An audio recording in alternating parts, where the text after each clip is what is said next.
Hello friends, आज मैं Lucknow division के अंतर्गत कंडक्ट करवाए गए जूनियर इंजीनियर के पेपर्स के सॉल्यूशन देखेंगे।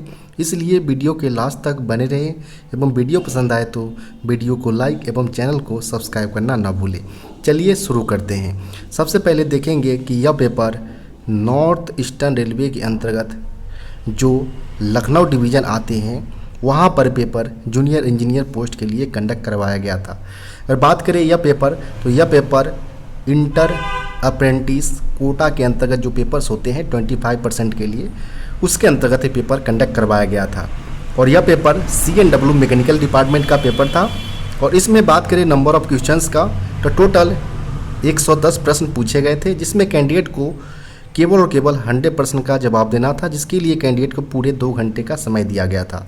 साथ ही साथ इस पेपर के अंतर्गत 1/3 नेगेटिव मार्किंग का प्रावधान किए गए थे। अगर बात करें एग्ज़ाम डेट का, तो अभी हाल ही में 29 जुलाई 2024 को ये पेपर कंडक्ट करवाया गया था। आगे चलिए देखते हैं कि इस पेपर में कौन कौन से प्रश्न पूछे गए थे। मेनली इस पेपर में 4 पोर्शंस में पेपर कवर किए गए थे। पहले पोर्शंस की अगर बात करें तो इसमें जनरल नॉलेज से प्रश्न पूछे गए थे। सेकेंड अगर बात करें तो मैथमेटिक्स, और थर्ड में यहाँ पर टेक्निकल पोर्शंस को शामिल किए गए थे। और लास्ट अगर बात करें पोर्शंस का, तो इसमें 10 प्रश्न ऑफिशियल लैंग्वेज के शामिल किए गए थे। तो हम एक एक करके सारे पोर्शंस को यहाँ पर देखेंगे। तो आगे चलिए देखते हैं कि यहाँ पर कौन कौन से प्रश्न पूछे गए थे। यह paper mainly computer based test के माध्यम से कंडक्ट करवाया गया था, जिसमें सारे प्रश्न के आगे आप देख पा रहे होंगे यहाँ पर क्वेश्चन आईडी लगा हुआ है, यानी क्वेश्चन आईडी के बेसिस पर यहाँ पर प्रश्न को इंक्लूड किए गए थे। तो यहाँ पर अगर बात करें हम पहले प्रश्न का, तो पहले प्रश्न जो पूछे गए थे वह पूछे गए थे which of the following state does not share border with Uttar Pradesh, यानी निम्नलिखित में से कौन सा स्टेट जो अपना बॉर्डर उत्तर प्रदेश स्टेट के साथ शेयर नहीं करता है। तो मेनली अगर बात करें कि उत्तर प्रदेश के साथ कौन कौन से यहाँ पर राज्य अपना बॉर्डर यहाँ पर शेयर करता है, तो यहाँ पर 4 ऑप्शन दिए गए थे, इसमें से कौन सा नहीं करेगा।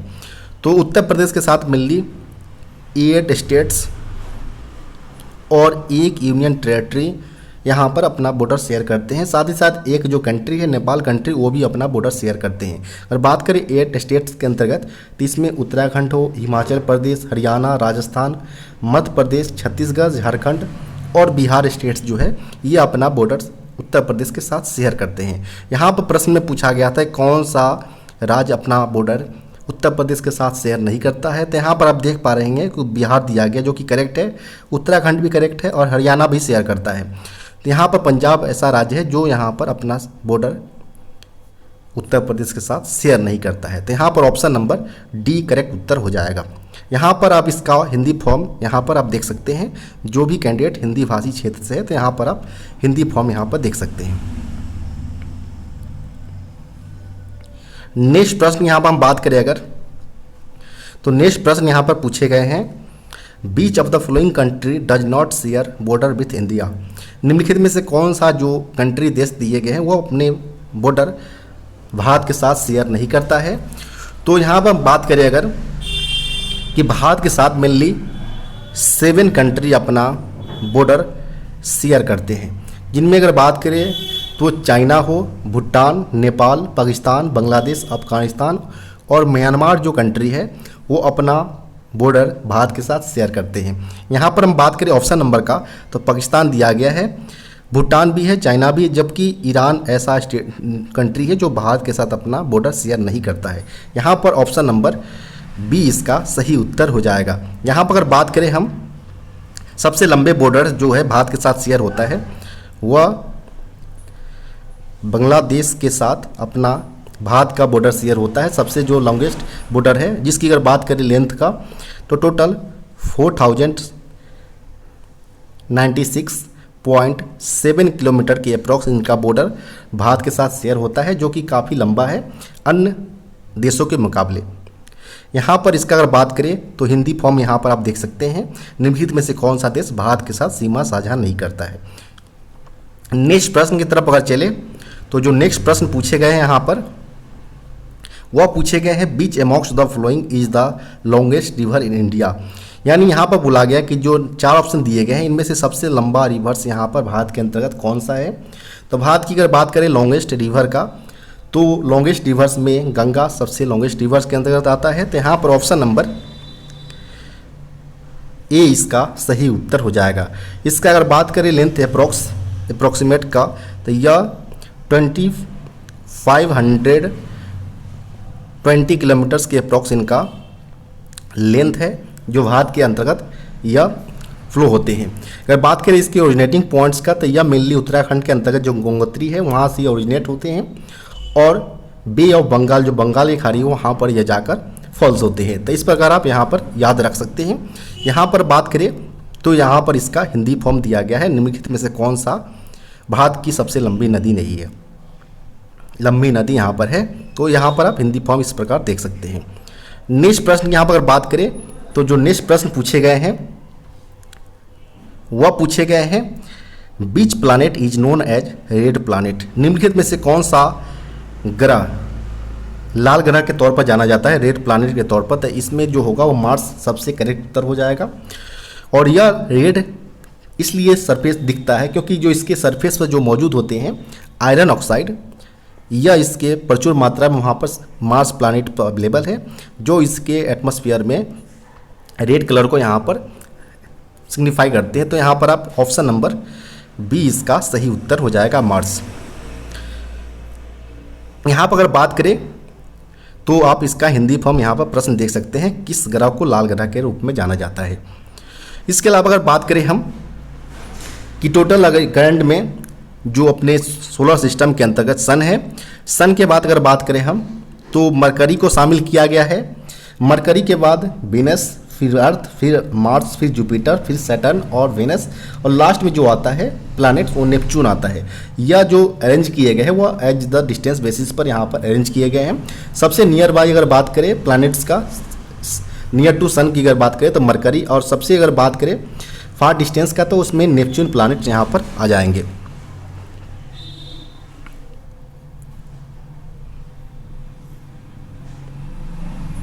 नेक्स्ट प्रश्न यहाँ पर बात करें अगर तो नेक्स्ट जो प्रश्न पूछे गए हैं, the longest river in the world the Nile. संसार की जो सबसे बड़ी नदी है वो है नील नदी है। यह कौन से कंटिनेंट यानी यहाँ पर जो महाद्वीप जो होते हैं, जो टोटल 7 महाद्वीप जो है अभी करंट में, इनमें से कौन से महाद्वीप कॉन्टिनेंट्स के अंतर्गत यह नील नदी लोकेटेड है वो यहाँ पर पूछा गया है। तो नील नदी अगर बात करें जो भी लॉन्गेस्ट रिवर है वर्ल्ड्स का, यह मेनली साउथ जो अफ्रीका महाद्वीप जो है वहाँ पर यह सिचुएटेड है, लोकेटेड है। तो यहाँ पर अगर बात करें तो ऑप्शन नंबर ए इसका सही उत्तर हो जाएगा। इसका अगर बात करें ओवरऑल लेंथ्स का, तो इसका लेंथ जो है 6853 किलोमीटर इसका अप्रॉक्स लेंथ है। यहाँ पर अगर बात करें तो आप इस प्रश्न का हिंदी फॉर्म यहाँ पर देख सकते हैं। विश्व की सबसे लंबी नदी नील महाद्वीप किस महाद्वीप में स्थित है, तो इस प्रकार आप हिंदी फॉर्म देख सकते हैं।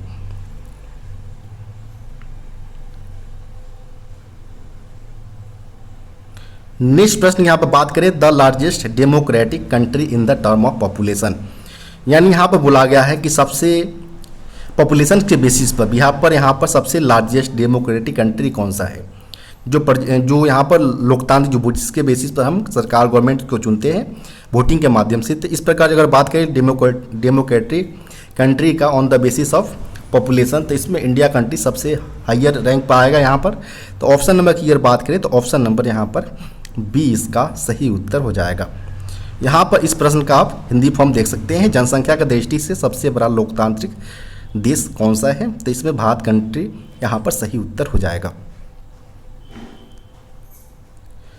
नेक्स्ट प्रश्न यहाँ पर बात करें तो what is the hardest natural substance on earth, पृथ्वी पर सबसे हार्डेस्ट नेचुरल सबस्टांस कौन सा है वो यहाँ पर पूछा गया है। तो नेचुरल सबस्टांस की अगर बात करें जो हार्डेस्ट फॉर्म में अभी अर्थ के ऊपर मौजूद है, तो इसमें हमारा डायमंड जो होगा, हीरा, वो यहाँ पर करेक्ट उत्तर हो जाएगा।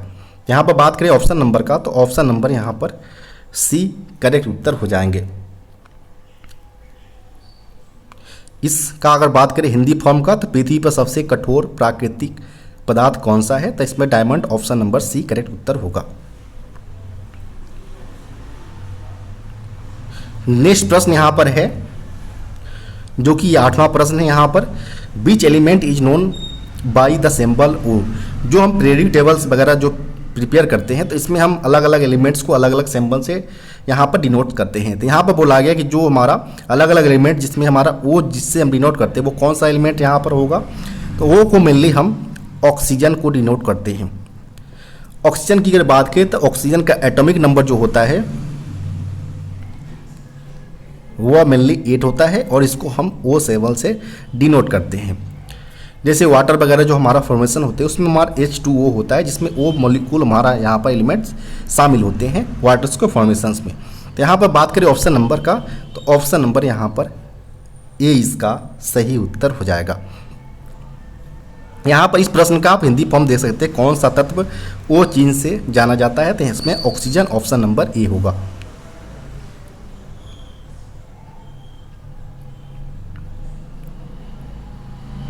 नेक्स्ट प्रश्न यहाँ पर है, जो कि 9वां प्रश्न है यहाँ पर,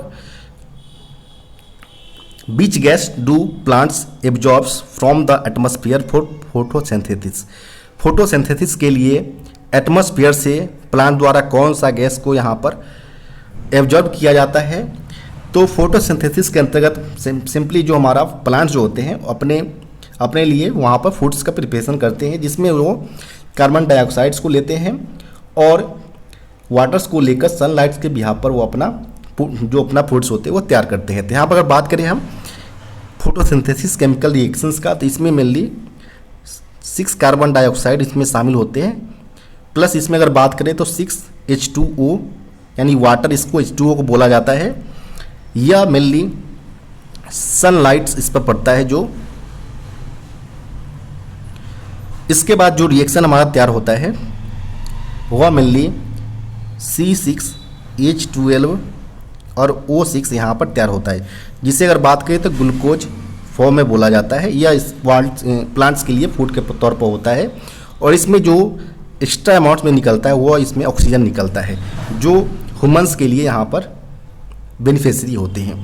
तो इस प्रकार यहाँ पर फोटोसिंथेसिस के केस में केमिकल रिएक्शन होते हैं और यहाँ बोला गया कि कौन सा जो गैस है वो एब्जॉर्ब किया जाता है प्लांट्स के द्वारा। तो प्लांट्स के द्वारा इसमें मेनली कार्बन डाइऑक्साइड को एब्जॉर्ब किया जाता है, वाटर्स यहाँ पर रूट्स के माध्यम से यहाँ पर ले लिए जाते हैं। यहाँ पर बात करें ऑप्शन नंबर का, तो ऑप्शन नंबर यहाँ पर बी इसका सही उत्तर हो जाएगा, कार्बन डाइऑक्साइड। इसको केमिकल फॉर्म में हम CO2 से डिनोट करते हैं।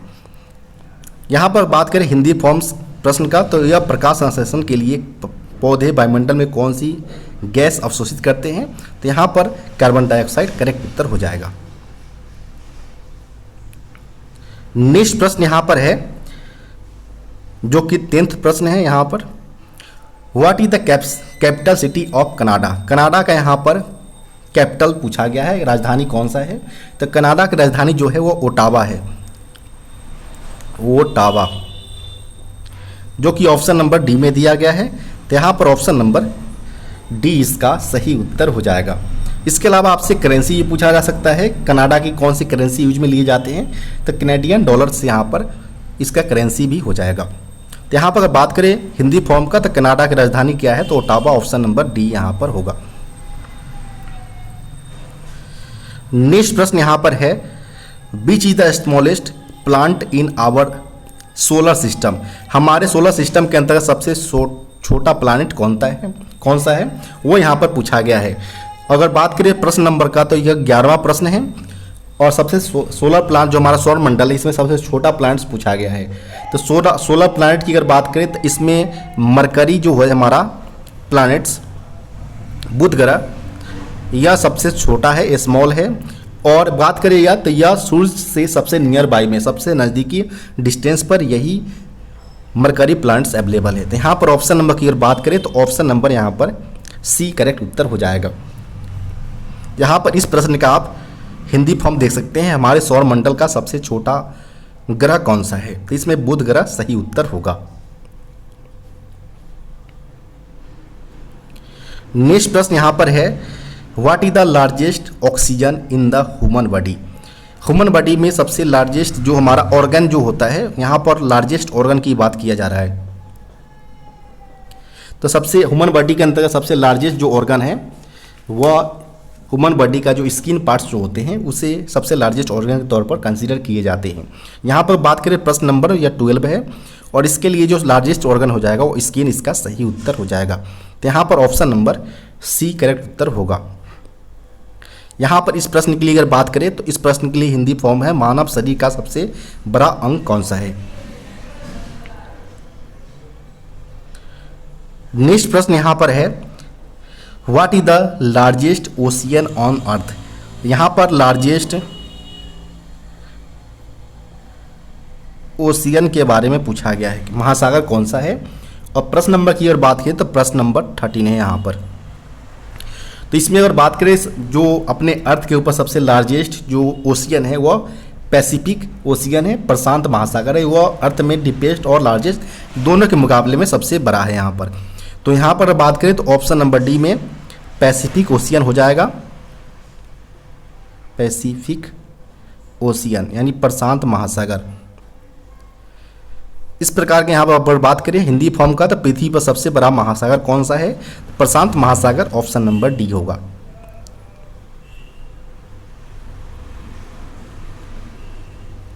नेक्स्ट प्रश्न यहाँ पर है जो कि अगर बात करें प्रश्न नंबर का तो प्रश्न नंबर यहाँ पर 14 है जो कि पूछे गए हैं बीच एलिमेंट हैज एटॉमिक नंबर 1। जो पीरियोडिक टेबल्स में जो हमारा अलग अलग एलिमेंट्स के लिए जो एटॉमिक नंबर अलग अलग होते हैं, यहाँ पर पहले 1 नंबर वाले जो एटॉमिक नंबर्स कौन सा एलिमेंट्स है तो यह मेनली हाइड्रोजन है जिसका एटॉमिक नंबर्स 1 होते हैं। इस प्रकार आप यहाँ पर बात करें हीलियम का तो हीलियम का यहाँ पर 2 एटॉमिक नंबर्स होता है। वहीं अगर बात करें हाइड्रोजन जो कि 1 है, ऑक्सीजन की अगर बात करें तो ऑक्सीजन का एटॉमिक नंबर 8 होता है, कार्बन की अगर बात करें तो कार्बन का एटॉमिक नंबर 6 होता है। तो इस प्रकार आप अलग अलग एलिमेंट्स का एटॉमिक नंबर याद कर सकते हैं जिसके बिहार पर आप इनमें कौन कौन से जो केमिकल जो हमारे गुण होते हैं, प्रॉपर्टीज होते हैं, चाहे इसकी जो कंपाउंडिंग बॉन्ड जो अलग अलग एलिमेंट्स के साथ बनते हैं, ये सारे आप यहाँ से पता लगा सकते हैं। तो यहाँ पर अगर बात करें हम ऑप्शन नंबर का तो ऑप्शन नंबर यहाँ पर हाइड्रोजन इसका सही उत्तर हो जाएगा जिसका एटॉमिक नंबर 1 होता है। यहाँ पर इस प्रश्न का हिंदी फॉर्म है किस तत्व का परमाणु क्रमांक 1 होता है तो हाइड्रोजन इसका सही उत्तर होगा।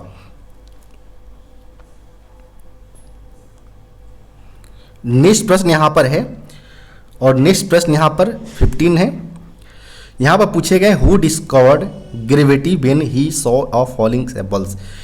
किसने यहाँ पर डिस्कवर किया था ग्रेविटी को, यह देखते हुए कि एप्पल्स गिरते हुए यहाँ पर देखते हुए जब एप्पल्स गिर रहा था तो उस समय देखते हुए ग्रेविटी की खोज किसने किया था तो जो सर आइजैक न्यूटन जो है उन्होंने यह यहाँ पर डिस्कवर किए थे। तो यहाँ पर बात करें ऑप्शन नंबर का तो ऑप्शन नंबर यहाँ पर बी इसका सही उत्तर हो जाएगा, Isaac Newton's, option number B.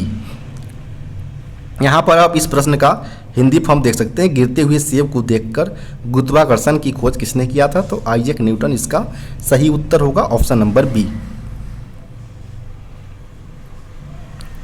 Next प्रश्न यहाँ पर है जो कि प्रश्न नंबर की अगर बात करें तो 16 है और पूछा गया है which country is known as the land of rising सन।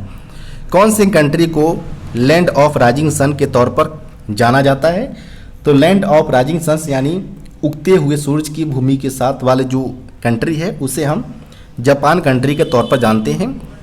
तो यहाँ पर बात करें ऑप्शन नंबर का, ऑप्शन नंबर सी इसका सही उत्तर हो जाएगा।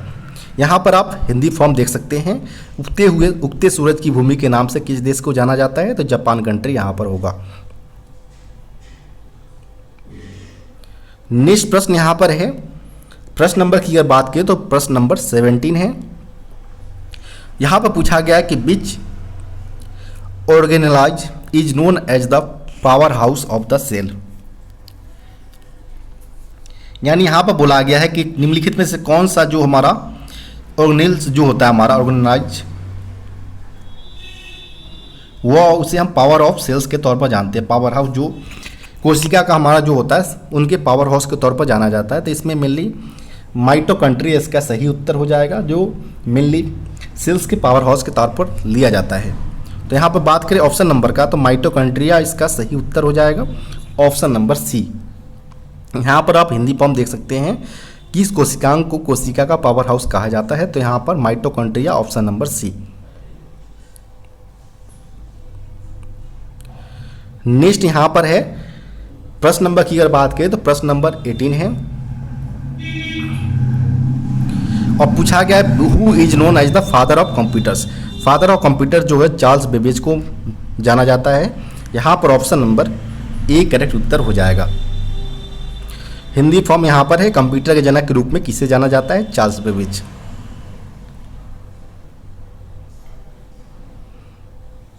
नेक्स्ट प्रश्न यहाँ पर है प्रश्न नंबर की अगर बात करें तो प्रश्न नंबर 19 है। यहाँ पर पूछा गया है what is the largest mammals in world.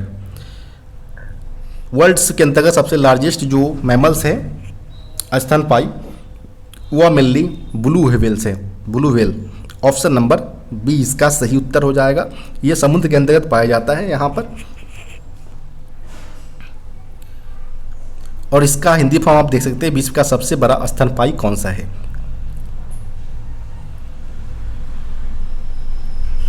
Next प्रश्न है और प्रश्न नंबर की अगर बात करें तो 20 नंबर इसका प्रश्न संख्या है।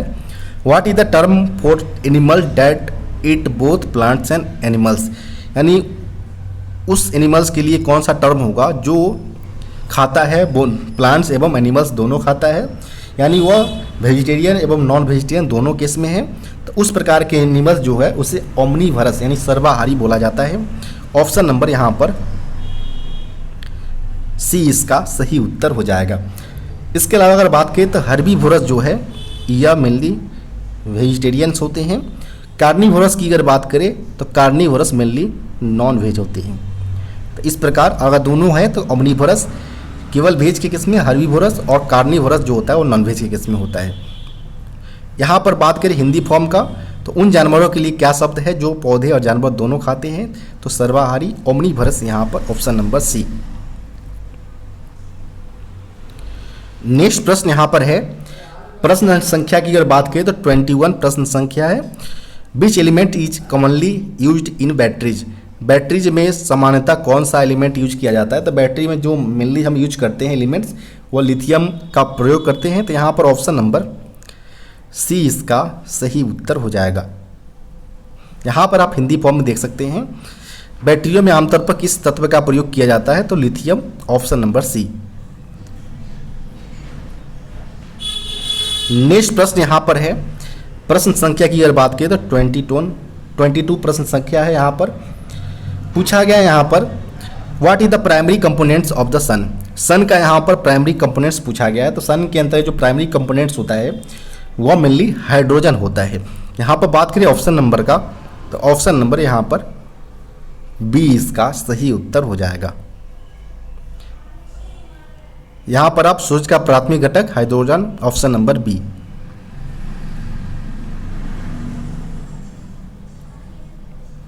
नेक्स्ट प्रश्न यहाँ पर है प्रश्न नंबर यहाँ पर अगर बात करें तो 23 यहाँ पर हो जाएगा। Which element is needed for the production of nuclear energy and weapons. यानी कौन सा एलिमेंट्स यहाँ पर जरूरत है जिसके बिहार पर हम एनर्जी, न्यूक्लियर एनर्जी एवं वेपन्स का प्रोडक्शन यहाँ पर होगा।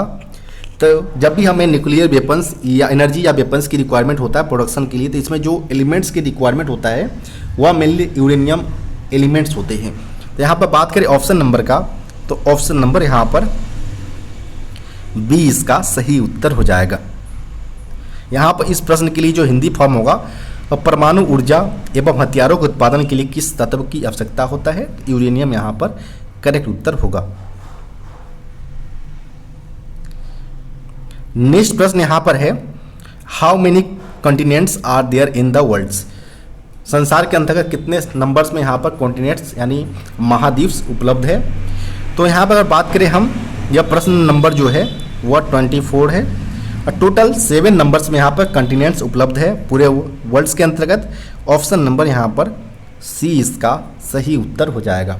जिसमें अगर बात करें 7 कॉन्टिनेंट्स में तो सबसे लार्जेस्ट जो कॉन्टिनेंट्स है वो एशिया है और सबसे स्मॉलेस्ट कॉन्टिनेंट्स की अगर बात करें तो ऑस्ट्रेलिया इसके अंतर्गत आता है।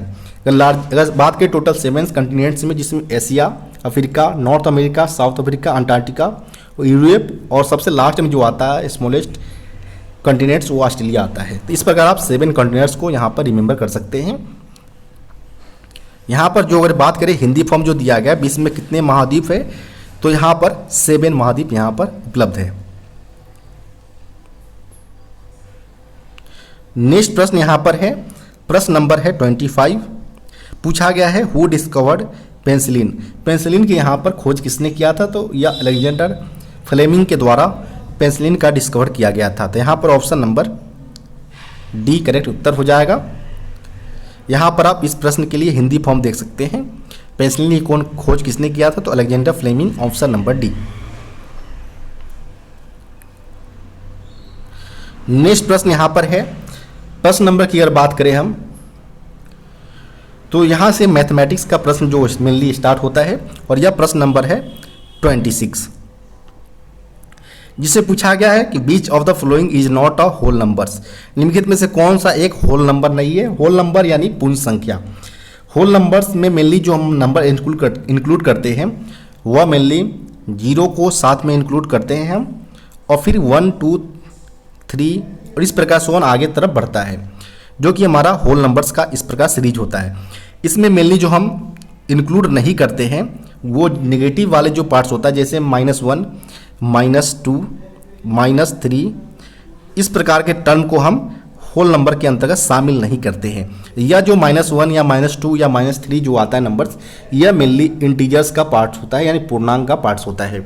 यहाँ पर पूछा गया था कौन सा होल नंबर्स नहीं है, तो 0 यहाँ पर है, 1 है, 2 भी है, जबकि -1 एक यह हमारा होल नंबर्स का पार्ट नहीं है। यह मेनली जो है यह एक इंटीजर्स का पार्ट है। तो इस प्रकार आप ऑप्शन नंबर यहाँ पर सी करेक्ट उत्तर हो जाएगा। यहाँ पर इस प्रश्न का आप हिंदी फॉर्म देख सकते हैं, निम्नलिखित में से कौन सा एक पूर्ण संख्या नहीं है।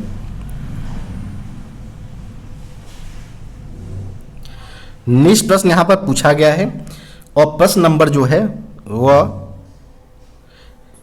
27 है। यहाँ पर एक ABC दिया गया है जो कि एक पॉजिटिव रियल नंबर है। Then the value of Z यहाँ पर इक्वल टू √a के power -1 b multiply by √b के power -1 into c multiply by √c के पावर -1 और a को यहाँ पर जब प्रोडक्ट करने के तीनों टर्म्स का, तो यहाँ पर क्या निकल कर आएगा वो यहाँ पर पूछा गया है। जब भी आप यहाँ पर ध्यान रखिए, जैसे कोई एक टर्म ऐसा लिखा हुआ है तो इसको आप 1/a या b का पावर -1 है तो आप 1/b इस प्रकार आप लिख सकते हैं। इस प्रकार हम अगर बात करें तो हम आगे अगर चले यहाँ पर, तो यहाँ पर हम दिया गया है a के पावर -1, तो सिंपली हम 1 के y में यहाँ पर a कर लेंगे, और यहाँ पर ऑलरेडी b दिया गया है जो कि अंडर रूट में है। फिर यहाँ पर बात करें b के पावर -1 है तो हम यहाँ पर 1/b कर लेंगे, और यहाँ पर c दिया गया है अंडर रूट्स में। इसी प्रकार हम बात करें जो दिया गया है यहाँ पर c के पावर -1 दिया गया है, तो यहाँ पर simply 1/c multiply by a हो जाएगा अंडर रूट्स के अंतर्गत। यहाँ पर सिंपली सारे को हम एक अंडर रूट्स में अगर लाते हैं अगर, तो सिंपली यहाँ पर हमारा b/a c/b और a/c यहाँ पर हो जाएगा। इस प्रकार आप देख पा रहे हैं कि b से यहाँ पर b कट हो गया, c से c कट जाएगा और a से a कट जाएगा, तो सिंपली 1 का यहाँ पर निकल कर वो 1 निकल कर आएगा। चूँकि यहाँ पर बोला है कि जो हमारा सारे नंबर जो पॉजिटिव टर्म में हैं, इसी प्रकार यहाँ पर हमारा वो जो नंबर्स निकल कर आएगा वो 1 निकल कर आएगा, जो कि ऑप्शन नंबर ए में दिया गया है। तो यहाँ पर ऑप्शन नंबर ए इसका सही उत्तर हो जाएगा। यहाँ पर आप इस प्रश्न का हिंदी फॉर्म देख सकते हैं। ये धनात्मक वास्तविक संख्या दिया गया है और ABC है, और इसका मल्टीप्लाई करने पर क्या आएगा मान, वो यहाँ पर पूछा गया है।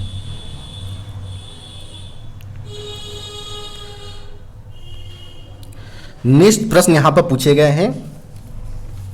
अगर बात करें क्वेश्चन नंबर का, तो यह 28 प्रश्न नंबर है।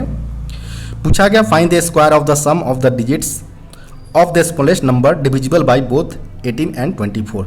यहाँ पर सबसे स्मॉलेस्ट नंबर यहाँ पर निकालना है, जिसका यहाँ पर स्क्वायर का सम यहाँ पर लास्ट में निकल कर क्या आएगा वो यहाँ पर फाइंड आउट करना है। जब हम 18 और 20 से ऐसा नंबर डिविजिबल होना चाहिए सबसे स्मॉलेस्ट नंबर, उसके सम का स्क्वायर यहाँ पर निकालना है। तो सबसे पहले आप 18 और 24 का अगर बात करें मिनिमम नंबर स्मॉलेस्ट नंबर निकालने के लिए आपको सबसे पहले एलसीएम यहाँ पर निकालना पड़ेगा। लो कोफिशिएंट जो मल्टीप्लिकेशन फैक्टर जो होता है हमारा एलसीएम निकालना पड़ेगा। तो 18 और 24 की अगर बात करें तो यहाँ पर इसका जो एलसीएम निकल कर आएगा वो मिली 72 निकल कर आएगा। 72 मतलब सबसे स्मॉलेस्ट डिविजिबल नंबर जो 18 और 24 दोनों से डिविजिबल होगा वह सबसे स्मॉलेस्ट 74 ही है। अब यहाँ पर हम बात करें कि 72 यहाँ पर हमारा निकल कर आया है सबसे स्मॉलेस्ट डिविजिबल नंबर। अब इसका हमें सब निकालना है जैसा कि प्रश्न में बताया गया। तो सबसे पहले यहाँ पर 7 और यहाँ पर +2 आ जाएगा, दोनों को ऐड करने पर यहाँ पर आपका 9 आएगा। अब यहाँ पर यह सम का हमारा स्क्वायर निकालना है। सम का जैसे ही आप स्क्वायर निकालने के लिए जाएंगे तो 9 का स्क्वायर सिंपली आपका 81 आ जाएगा। और ऑप्शन नंबर की अगर बात करें 81 जो दिया गया है वो ऑप्शन नंबर सी में दिया गया है। तो यहाँ पर ऑप्शन नंबर सी करेक्ट उत्तर हो जाएगा। इस प्रकार आप इस प्रश्न का आप हिंदी फॉर्म देख सकते हैं कि 18 और 24 दोनों से विभाज्य सबसे छोटी संख्या के अंकों के योग का वर्ग यानी स्क्वायर यहाँ पर फाइंड आउट करना था। नेक्स्ट जो प्रश्न पूछे गए हैं यह प्रश्न संख्या की अगर बात करें तो यह मेनली 29 नंबर से प्रश्न का इससे पूछा गया कि एन इंटीजर कैन बी। एक इंटीजर यानी यहाँ पर बात करें तो एक इंटीजर जो होता है वह पूर्णांक इसे आप बोल सकते हैं।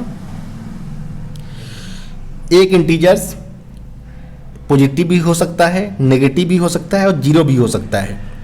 पॉजिटिव, नेगेटिव और जीरो तीनों शामिल हो सकता है। बल्कि जो फ्रैक्शन होता है, फ्रैक्शन जिसमें हम नोमिनेटर डिनोमिनेटर लिखते हैं वह यहाँ पर नहीं हो सकता। इसके अलावा जितने भी पॉजिटिव टर्म्स हो, नेगेटिव्स नंबर्स हो या जीरो हो, तीनों को यहाँ पर इंटीजर के अंतर्गत, पूर्णांक के अंतर्गत शामिल किया जाता है। जैसे अगर बात करें पॉजिटिव के अंतर्गत, हम पॉजिटिव के अंतर्गत आप 1, 2, 3 इस प्रकार कोई भी नंबर्स है तो यहाँ पर यह इंटीजर हो सकता है। नेगेटिव में -1, -2, -3 ये सीरीज सारे को शामिल किया जा सकता है। जीरो ऑलरेडी यहाँ पर इंटीजर्स का पार्ट्स होता है। फ्रैक्शन की अगर बात करें तो जैसे 5/3 जैसे कोई आता है तो इस प्रकार को यहाँ पर शामिल नहीं किया जाता है इंटीजर्स फॉर्म में। तो यहाँ पर बात करें ऑप्शन नंबर की तरफ तो यहाँ पर only positive, only negative, both positive and negative. तो यहाँ पर जो होगा वो option number C, both positive and negative and also zero will be included in integers form. यहाँ पर इस प्रश्न का आप हिंदी फॉर्म देख सकते हैं। एक पूर्णांक हो सकता है negative, positive and also zero. Next प्रश्न यहाँ पर है, नेक्स्ट प्रश्न पूछे गए a rational number can be represented in the form of. जो एक रेशनल नंबर है जिसको हम रिप्रेजेंट कर सकते हैं कौन किस प्रकार के फॉर्म में। तो रेशनल नंबर मेनली जो होता है इसे हम परिमेय संख्या हिंदी फॉर्म में बोलते हैं। जिसको रिप्रेजेंट करने की अगर बात करें तो रेशनल नंबर्स ऐसा नंबर्स होता है जिसको हम एक फ्रैक्शन के तौर पर रिप्रेजेंट कर सकते हैं, जिसमें जो हमारा पी एंड जो हमारा अगर बात करें कि कोई हमारा रेशनल नंबर अगर हमारा फ्रैक्शन के तौर पर रिप्रेजेंट करते हैं जैसे पी वाई क्यू के तौर पर, जिसमें हमारा पी हमारा नोमिनेटर है और क्यू हमारा डिनोमिनेटर्स है। तो इसमें अगर बात करें अगर तो पी एंड क्यू जो है हमारा वो हमारा मेनली इंटीजर्स होना चाहिए। इंटीजर्स आप ऑलरेडी यहाँ पर जान गए हैं कि वह नेगेटिव, पॉजिटिव और जीरो तीनों हो सकता है। बशर्ते यहाँ पर ध्यान रखिए आप कि जो हमारा डिनोमिनेटर वाले जो पोर्शन है क्यू वो हमारा जीरो की इक्वल नहीं होना चाहिए, तभी जाकर ये रेशनल नंबर का फॉर्मेशन करेगा। यानी रेशनल नंबर्स मेनली जो है वह एक फ्रैक्शन फॉर्म्स का रूप है जिसमें जो पी बाई क्यू जो हमारा होगा वो हमारा एक इंटीजर्स होगा, जिसमें हमारा डिनोमिनेटर्स हमारा जो क्यू है, क्यू वाला पोर्शन वह जीरो की इक्वल नहीं होना चाहिए। यहाँ पर अगर बात करें ऑप्शन नंबर का तो ऑप्शन नंबर यहाँ पर ए करेक्ट उत्तर हो जाएगा। यहाँ पर इस प्रश्न का आप हिंदी फॉर्म देख सकते हैं। एक परिमेय संख्या को इस प्रकार दर्शाया जा सकता है तो पी बाई क्यू यानी जब फ्रैक्शन के तौर पर हम शामिल कर सकते हैं। नेक्स्ट प्रश्न यहाँ पर बात करें तो 31 प्रश्न नंबर है यहाँ पर। What is the sum of 2/3 plus 4/9। 2/3 plus 4/9 को जैसे आप इंक्लूड करते हैं तो यहाँ पर आपका 9 यहाँ पर आएगा सिंपली 3 टाइम्स में यहाँ पर 3 से हो जाएगा, तो यहाँ पर 6 आ जाएगा, आपका 4 आ जाएगा, जो कि 1 टाइम्स में यहाँ पर है, तो यहाँ पर सिंपली जो होगा वह 10/9 आ जाएगा यहाँ पर। अगर बात करें ऑप्शन नंबर का, तो ऑप्शन नंबर यहाँ पर सी में दिया गया है, तो ऑप्शन नंबर यहाँ पर सी करेक्ट उत्तर हो जाएगा।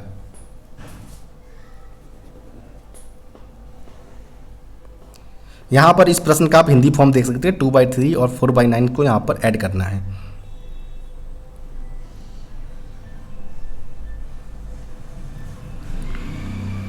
नेक्स्ट प्रश्न यहाँ पर है, प्रश्न नंबर की अगर बात करें तो यह मेनली 32 प्रश्न नंबर है। What should be the added to -7/3 to get 3/7, यानी यहाँ पर -7/3 में कौन सा यहाँ पर फ्रैक्शन को ऐड करेंगे ताकि जो हमारा 3/7 यहाँ पर प्राप्त हो सके। तो यहाँ पर बात करिए कोई नंबर्स यहाँ पर जिसे ऐड करना है उसे हम कंसीडर कर लिए। अब यहाँ पर -7/3 को यहाँ पर ऐड करना है।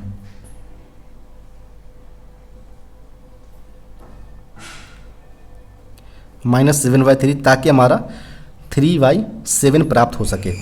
तो चूंकि यहाँ पर ऑलरेडी हमारा -7/3 है, जब हम इसको इक्वल के राइट तरफ राइट हैंड साइड हम ले जाएंगे अगर, तो यहाँ पर सिंपली हमारा पॉजिटिव फॉर्म में आ जाएगा, तो 3/7 प्लस 7/3 यहाँ पर आ जाएगा। जब आप दोनों को आप ऐड करेंगे तो आपका जो निकल कर आएगा फॉर्म जो जिसे हमें ऐड करना है वो 58/21 निकल कर आएगा, जिसे हम अगर -7/3 में ऐड करते हैं तब जाकर हमारा जो इक्वल रिजल्ट आएगा वो 3/7 के इक्वल होगा। यहाँ पर बात करें ऑप्शन नंबर का, तो ऑप्शन नंबर यहाँ पर बी करेक्ट उत्तर हो जाएगा। यहाँ पर हिंदी फॉर्म यहाँ पर दिया गया है, 3/7 प्राप्त करने के लिए -7/3 में क्या जोड़ा जाना चाहिए। नेक्स्ट प्रश्न यहाँ पर बात करें जो कि 33 प्रश्न नंबर है, और यहाँ पर बोला गया है the perimeter of rectangle is 20 centimeter if the length of the rectangle is 6 centimeter then it breadth will be. यानी यहाँ पर दिया गया एक रेक्टेंगल है, जो आयत है एक, जिसका परिमाप हमारा इस प्रकार का हमारा रेक्टेंगल है, जिसका परिमाप हमारा 20 सेंटीमीटर दिया गया है। लेंथ यहाँ पर 6 सेंटीमीटर दिया गया है। यहाँ पर ब्रेथ यानी चौड़ाई यहाँ पर फाइंड आउट करना है, यानी एक्स यहाँ पर फाइंड आउट करना है। चूँकि आप जानते हैं कि रेक्टेंगल का आपको पेरीमीटर निकालने के लिए जो पेरीमीटर होता है वह सिंपली होता है P = 2 into length plus breadth के इक्वल होता है। पेरीमीटर आपका 20 ऑलरेडी दिया गया है, लेंथ आपका 6 सेंटीमीटर दिया गया, ब्रेथ यहाँ पर आपको फाइंड आउट करना है। यहाँ पर सिंपली आप 20 यहाँ पर है, जब आप 6 × 2 करके यहाँ पर जब -12 करेंगे तो यहाँ पर आपका सिंपली 2/2b यहाँ पर निकल कर आएगा। आपका 8/2 यहाँ पर निकल कर जो कि इक्वल होगा b के ब्रेथ के, तो यहाँ पर 4 सेंटीमीटर इसका चौड़ाई निकल कर आएगा। यहाँ बात करें ऑप्शन नंबर का, तो ऑप्शन नंबर यहाँ पर ए करेक्ट उत्तर हो जाएगा। यहाँ पर आप हिंदी फॉर्म देख सकते हैं, आयत का परिमाप 20 सेंटीमीटर है, आयत की लंबाई 6 सेंटीमीटर, चौड़ाई यहाँ पर फाइंड आउट करना था।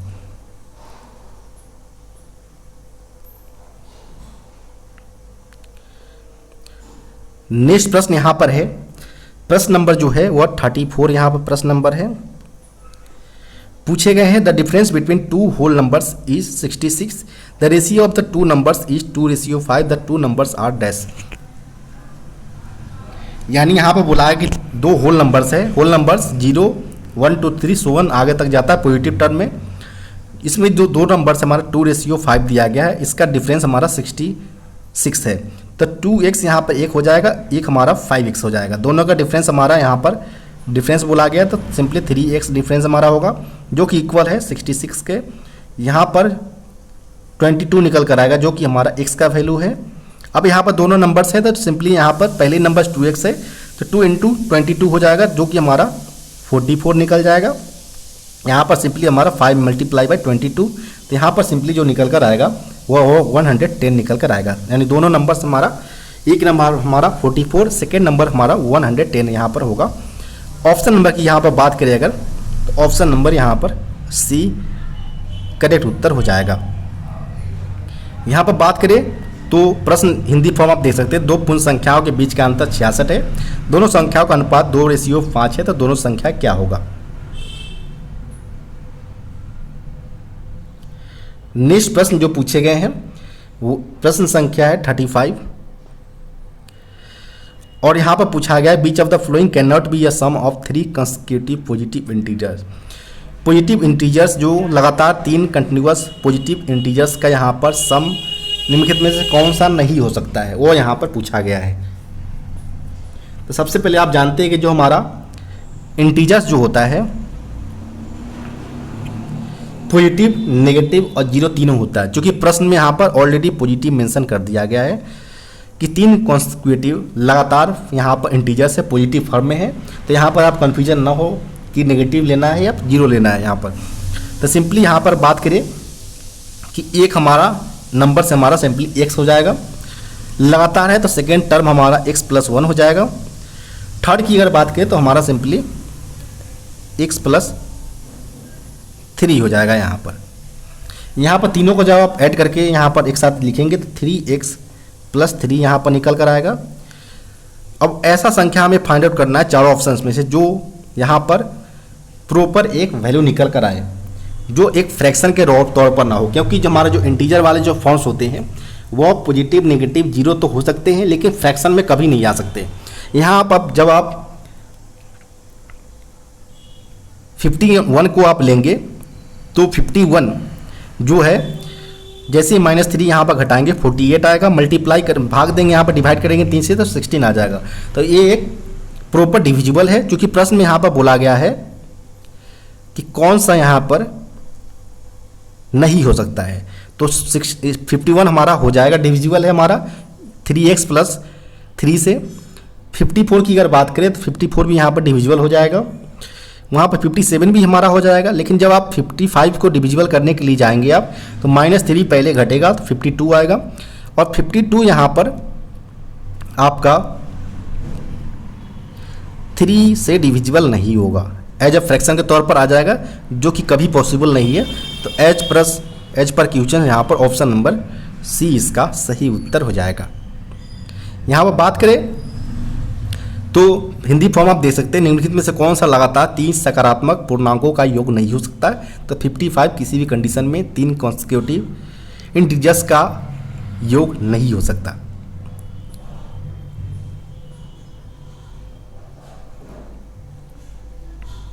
नेक्स्ट प्रश्न की बात करें यहाँ पर तो जो नेक्स्ट प्रश्न दिए गए हैं वह 36 प्रश्न नंबर है। पूछा गया the last digit at the unit place of a cube of 53। यहाँ पर 53 की कोई एक नंबर्स है, इसका जब हम क्यूब करते हैं तो इसमें हमारा लास्ट डिजिट जो है यूनिट डिजिट्स वो इसमें कौन सा होगा वो यहाँ पर पूछा गया है।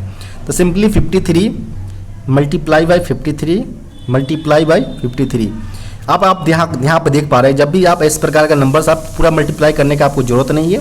यहाँ पर सिंपली आप यूनिट डिजिट्स को मैच कराएंगे तो 3 मल्टीप्लाई बाई 3 टाइम्स जब आप करेंगे तो 3 को मल्टीप्लाई 3 टाइम 9 आएगा, 9 मल्टीप्लाई बाई 3 27 आ रहा है। यहाँ पर आप देख पा रहे हैं कि जो यूनिट डिजिट है वो हमारा 7 को यहाँ पर रिप्रेजेंट कर रहा है। तो यहाँ पर जिस प्रकार आप यहाँ पर ऑप्शन नंबर सी यहाँ पर सही उत्तर हो जाएगा। अगर आप पूरा यहाँ पर सॉल्यूशन करते हैं सिंपली 53 का क्यूब करते हैं तो वो जो निकल कर आएगा वो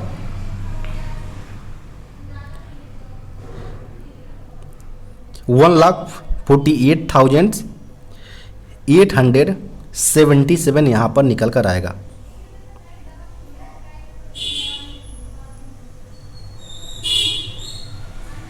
तो यहाँ पर यूनिट डिजिट जो होगा वो आपका 7 हो जाएगा।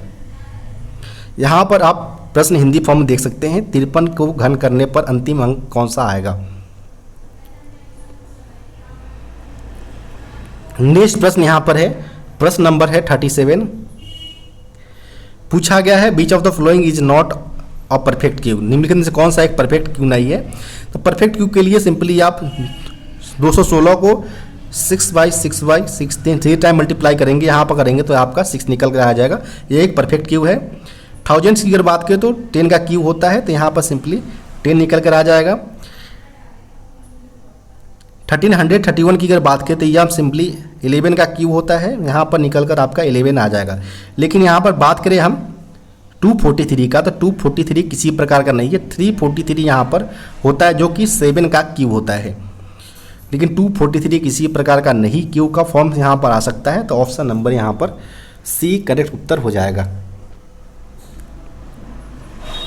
यहाँ पर इसका आप हिंदी फॉर्म देख सकते हैं, निम्नलिखित में से कौन सा एक पूर्ण घन नहीं है। नेक्स्ट प्रश्न की बात करें यहाँ पर, तो जो नेक्स्ट प्रश्न पूछे गए हैं, by what number should be divide 135 to get a perfect cube. यहाँ पर बोला गया है कि किस प्रकार के नंबर्स को यहाँ पर डिवाइड किया जाना चाहिए 135 से, ताकि हमारा एक परफेक्ट क्यूब यहाँ पर प्राप्त हो सके। यहाँ पर बात करें कि हमें 135 को एक ऐसा नंबर से हमें x से डिवाइड करना है, ताकि जो नंबर हमारा यहाँ पर निकल कर आएगा वो हमारा एक परफेक्ट क्यूब हो। तो यहाँ पर हम बात करें अगर हम x के जगह पर हम बात करें 5 अगर पुट करते हैं, तो 5 से जैसे यहाँ पर आप डिवाइड करेंगे 135 को, तो यहाँ पर 27 आएगा, और 27 आप यहाँ पर रखते हैं तो यह एक 3 का क्यूब निकल कर आया, जो एक परफेक्ट क्यूब है। तो यहाँ पर पूछा गया था ऐसा नंबर जिसे हमें डिवाइड करना है 135 को, ताकि एक परफेक्ट क्यूब पा सके। तो यहाँ पर आपका जो सही उत्तर होगा वो आपका 5 हो जाएगा, ऑप्शन नंबर बी। नेक्स्ट प्रश्न यहाँ पर बात करें तो नेक्स्ट जो प्रश्न पूछे गए हैं, which is the smallest natural number by which 243 must be multiplied to make a product of perfect cube. यानी यहाँ पर बोला गया है कि 243 को ऐसा किस नंबर से यहाँ पर मल्टीप्लाई किया जाए यहाँ पर, ताकि वह एक परफेक्ट जो हमारा रिजल्ट निकल कर आएगा वो एक परफेक्ट क्यूब के फॉर्म में होगा।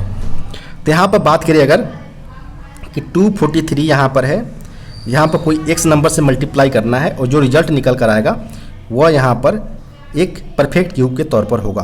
तो यहाँ पर बात करें 243 में आप जैसे ही अगर यहाँ पर हम 3 पुट करते हैं मगर, तो यहाँ पर जो निकल कर आएगा वो आपका 729 निकल कर आएगा, जो कि परफेक्ट क्यूब है, आपका 9 का परफेक्ट क्यूब है। तो यहाँ पर इस प्रकार आपका इक्वेशन यहाँ पर मैच कर रहा है। तो यहाँ पर आपका जो सही उत्तर होगा वो आपका 3 यहाँ पर सही उत्तर हो जाएगा। जब आप 243 को 3 से मल्टीप्लाई करेंगे तो आपका जो नंबर निकल कर आएगा वह एक परफेक्ट क्यूब के तौर पर होगा। यहाँ पर इस प्रकार का आप हिंदी फॉर्म देख सकते हैं कि वह सबसे छोटी प्राकृतिक संख्या कौन सा है जिसके गुणनफल में एक पूर्ण घन बनाने के लिए 243 को गुना करना होगा।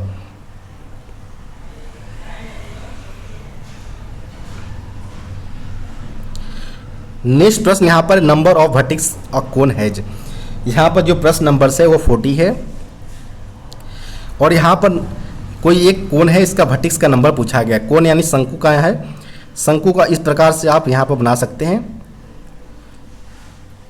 यहाँ पर अगर बात करें हम, तो यह जो होता है इसका वर्टेक्स पार्ट होता है,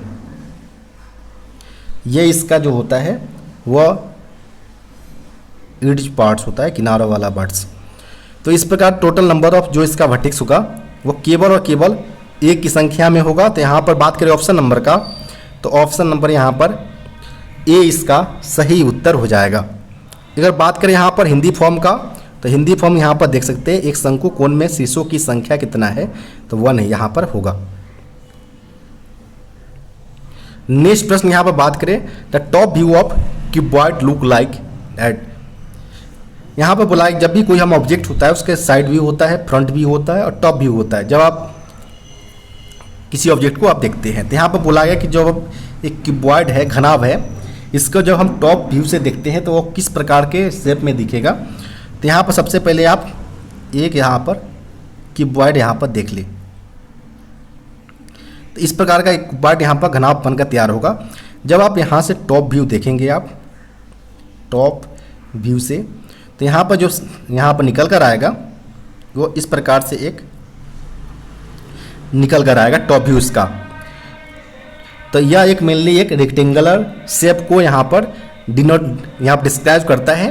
तो यहाँ पर बात करें ऑप्शन नंबर का, तो ऑप्शन नंबर यहाँ पर सी इसका सही उत्तर हो जाएगा। यहाँ पर इस प्रश्न का हिंदी फॉर्म देख सकते हैं, घनाभ का शीर्ष का दृश्य इस प्रकार दिखता है। तो आयत फॉर्म में यहाँ पर दिखेगा जब आप टॉप व्यू से किसी घनाभ को देखेंगे। नेक्स्ट प्रश्न यहाँ पर बात करें अगर, तो नेक्स्ट प्रश्न में पूछा गया है the height of a cuboid whose in volume is 270 cube centimeter cube and the base area is 25 centimeter square. तो यहाँ पर इसका हाइट पूछा गया क्यूबॉइड का कितना होगा। तो यहाँ पर बात करें तो प्रश्न नंबर जो है वह 42 है। यहाँ पर एक क्यूबॉइड की अगर बात करें, इस प्रकार से आपका एक क्यूबॉइड है जिसका वॉल्यूम यहाँ पर 275 सेंटीमीटर क्यूब दिया गया है और बेस का एरिया है, बेस का एरिया जो होता है एज एक रेक्टेंगुलर फॉर्म में लिया जाता है, लेंथ इंटू ब्रेथ। तो यहाँ पर हम बात करें अगर कि सबसे पहले आपको यहाँ पर वॉल्यूम निकालने के लिए आपका जो क्यूबॉइड का वॉल्यूम जो होगा वह mainly length into breadth into height होता है और तीनों का यहाँ पर जो इक्वल यहाँ पर दिया गया है 275 यहाँ पर ऑलरेडी दिया गया है वॉल्यूम। यहाँ पर लेंथ जो बेस एरिया होता है वह मेनली लेंथ एवं ब्रेथ का मल्टीप्लाई होता है। तो लेंथ एवं ब्रेथ आपका 25 दिया गया है। यहाँ पर हाइट आपको फाइंड आउट करना है, 275 इसका वॉल्यूम दिया गया ऑलरेडी। जब आप 25 को 275 में डिवाइड करते हैं तो आपका 9 टाइम्स में यहाँ पर 11 टाइम्स में यहाँ पर आपका डिविजिबल होगा, जो कि यही आपका हाइट होगा 11 सेंटीमीटर्स। तो यहाँ पर बात करें ऑप्शन नंबर का, तो ऑप्शन नंबर यहाँ पर बी करेक्ट उत्तर हो जाएगा। यहाँ पर इस प्रश्न का जो हिंदी फॉर्म है आप यहाँ पर देख सकते हैं, एक घनाभ की ऊंचाई कितनी है जिसका आयतन 275 सेंटीमीटर क्यूब है और धार का क्षेत्रफल 25 सेंटीमीटर स्क्वायर है। नेक्स्ट प्रश्न यहाँ पर बात करें तो नेक्स्ट प्रश्न जो पूछे गए हैं वो 43 नंबर से। और प्रश्न में पूछा गया कि a godown is in the form of a cuboid of measures 60 metres 40 metres एवं 30 metres. How many cuboidal boxes can be stored in it if the volume of on one boxes is 0.8 metre cube. यानी एक cuboid shape का कोई godown है जिसका volume यहाँ पर हमें फाइंड आउट करना है। वॉल्यूम को यहाँ पर वॉल्यूम पहले निकालना होगा, उसमें एक यहाँ बॉक्सेज इसको हमारा वॉल्यूम यहाँ पर दिया गया, कितने नंबर्स में यहाँ पर हमारा बॉक्सेज यहाँ पर रखे जा सकते हैं। तो टोटल यहाँ पर simply 60 multiply by volume 40 multiply by 30 जो एक क्यूबॉइड का वॉल्यूम होता है और सिंपली यहाँ पर 0.8 से यहाँ पर डिवाइड कर देंगे। तो यहाँ पर ऊपर वाला जो पोर्शन निकल कर आएगा 72,000 निकल कर आएगा और यहाँ पर 0.8 है। जैसे ही आप 0.8 को हटाते हैं तो यहाँ पर 9 टाइम्स में कट जाएगा। जो टोटल नंबर ऑफ बॉक्सेज यहाँ पर पुट किए जा सकते हैं गोडाउन के अंतर्गत वो 90,000 किए जा सकते हैं। यहाँ पर बात करें ऑप्शन नंबर का, तो ऑप्शन नंबर यहाँ पर डी करेक्ट उत्तर हो जाएगा। यहाँ पर इस प्रश्न का हिंदी फॉर्म दिया गया है, एक गोदान 60 मीटर्स 40 मीटर्स 30 मीटर्स के माप वाले घनाभ का आकार का है। यदि एक डिब्बे के आयतन का 0.8 मीटर क्यूब है तो इसमें कितने घनाकार डिब्बे रखे जा सकते हैं वो यहाँ पर पूछे गए हैं।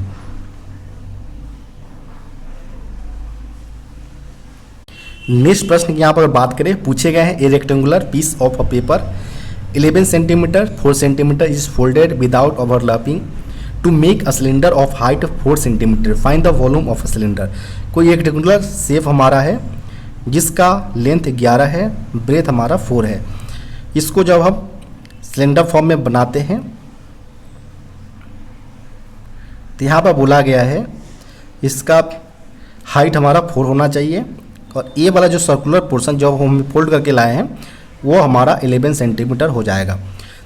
अब यहाँ पर सिलेंडर जो हमारा फॉर्मेशन हुआ है इसका वॉल्यूम फाइंड आउट करना है। तो वॉल्यूम फाइंड आउट करने से पहले आपको यहाँ पर इसका रेडियस निकालना पड़ेगा। चूँकि आप जानते हैं कि जो पेरीमीटर होता है किसी सर्किल का वो 2πr होता है और ये आपका 11 की इक्वल है। तो यहाँ पर 2 इंटू पाई का वैल्यू आपका 22/7 होता है, r यहाँ पर हो जाएगा 11 यहाँ पर होगा। तो सिंपली 11 से 2 टाइम में यहाँ पर कट जाएगा। r का वैल्यू जो निकल कर आएगा वो आपका 7/4 सेंटीमीटर हो जाएगा। अब यहाँ पर आपको वॉल्यूम निकालना है सिलेंडर का। तो सिलेंडर का वॉल्यूम जो होता है πr² होता है। पाई का वैल्यू सिंपली आपका 22/7 हो जाएगा। r का वैल्यू आपका 7/4 निकल कर आया है। 7/4 का होल स्क्वायर इंटू एच जो आपका हाइट है वो आपका ऑलरेडी 4 यहाँ पर है। इस प्रकार आप सारे को जब सॉल्व करेंगे तो आपका जो निकल कर आएगा वो 38.5 सेंटीमीटर स्क्वायर निकल कर आएगा, जो कि आपका ऑप्शन नंबर सी में दिया गया था। यहाँ पर ऑप्शन नंबर सी इसका सही उत्तर हो जाएगा। आप इस प्रश्न का आप हिंदी फॉर्म यहाँ पर देख सकते हैं। 11 सेंटीमीटर 4 सेंटीमीटर कागज की एक आयताकार टुकड़े को 4 सेंटीमीटर ऊंचाई वाले एक सिलेंडर बनाने के लिए बिना ओवरलैप किए मोड़ा जाता है, तो बेलन का आयतन यहाँ पर निकालना है, सिलेंडर का वॉल्यूम। नेक्स्ट यहाँ प्रश्न है। नेक्स्ट प्रश्न की अगर बात करें तो यह मेनली 45 नंबर का प्रश्न है। पूछा गया an electric pole 40 meters high cast a shadow of 10 meters, find the height of the tree that cast a shadow of 15 meters under similar conditions. यानी कोई एक इलेक्ट्रिक पोल है जिसका यहाँ पर 14 मीटर हाइट दिया गया है और यह एक शैडो 10 मीटर्स का शैडो बनाता है। यह आपका इलेक्ट्रिक पोल है, इलेक्ट्रिक पोल। सिंबल एक ट्री है यहाँ पर, इसका यहाँ पर हाइट फाइंड आउट करना है, तो हाइट के लिए आप सिंपली x रख ले और यह सिंपली जो ट्री है वो अपना शैडो 50 मीटर शैडो यहाँ पर देता है। क्योंकि यहाँ पर बोला गया सिमिलर कंडीशन में जब आप इस प्रकार का दो ट्रायंगुलर फॉर्मेशन होता है, दोनों में सिमिलर कंडीशन होता है, तो दोनों का जो किनारा होगा हमारा रेक्टेंगुलर, जो हमारा ट्रायंगुलर का, वह एक दूसरे के रेशियो जो होगा वो इक्वल होगा। तो यहाँ पर हम बात करें अगर कि यहाँ पर ए बी सी लेते हैं और यहाँ पर पी क्यू आर लेते हैं, तो यहाँ पर जो होगा सिमिलर कंडीशन के अंतर्गत जो हमारा निकल कर आएगा तो A B by P Q equal होगा B C by Q R का। तो आपका यहाँ पर देख पा रहे हैं कि आपका ए बी का वैल्यू यहाँ पर दिया गया है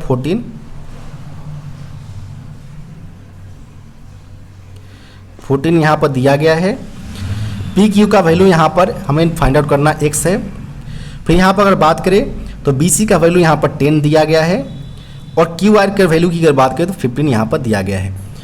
जब आप सारे को सॉल्व करेंगे आप तो आपका जो निकल कर आएगा x का वैल्यू जो निकल कर आएगा वो आपका 21 मीटर होगा, जो कि ट्री का हाइट होगा। तो यहाँ पर बात करें ऑप्शन नंबर का, तो ऑप्शन नंबर यहाँ पर एक करेक्ट उत्तर हो जाएगा। यहाँ पर आप हिंदी फॉर्म देख सकते हैं। 14 मीटर ऊंची एक बिजली के खंभे की छाया 13 मीटर बनता है। समान परिस्थितियों में उस पेड़ की ऊंचाई ज्ञात कीजिए जिसकी छाया 15 मीटर है। तो सिमिलर कंडीशन में जब भी आपको इस प्रकार का प्रश्न आता है, दोनों सिमिलर कंडीशन में दोनों ट्रायंगुलर का जो इड्ज होगा वो एक दूसरे के रेशियो जो होगा वो इक्वल होगा अन्य इड्ज के मुकाबले। नेक्स्ट जो प्रश्न पूछे गए हैं, if the weight of 12 sheets of thick paper is 40 grams, how many sheets of the same paper would weigh 2.5 kilograms. यानी यहाँ पर बोला है कि 12 शीट्स है जिसका जो वेट है वो 40 ग्राम्स है, तो 12 का वेट यहाँ पर सिंपली 40 ग्राम्स है, तो एक का जो होगा वो 40/12 हो जाएगा। अब यहाँ पर जो होगा 25 kg के लिए बोल रहा है, तो 25 यहाँ पर जो निकल कर आएगा 25 ग्राम्स, यहाँ पर 25 kg को सिंपली आपका ग्राम्स में लिखना है तो 2500 ग्राम्स हो जाएगा। यहाँ पर एक का वैल्यू 40/12 है तो 40 मल्टीप्लाई बाई यहाँ पर 12 हो जाएगा। जब आप इसको सॉल्व करेंगे आप तो आपका जो टोटल नंबर ऑफ पेपर निकल कर आएगा सीट्स, तो वो आपका 750 निकल कर आ जाएगा, जिसका वेट 2.5 किलोग्राम्स होगा। तो यहाँ पर बात करें ऑप्शन नंबर का, तो ऑप्शन नंबर यहाँ पर ए इसका सही उत्तर हो जाएगा, 750 नंबर्स ऑफ पेपर शीट्स। यहाँ पर आप इस प्रकार का हिंदी फॉर्म देख सकते हैं। यदि मोटे कागज की 12 शीटों का वजन 40 ग्राम्स है तो उसी कागज की कितने शीटों का वजन 2.5 किलोग्राम्स होगा।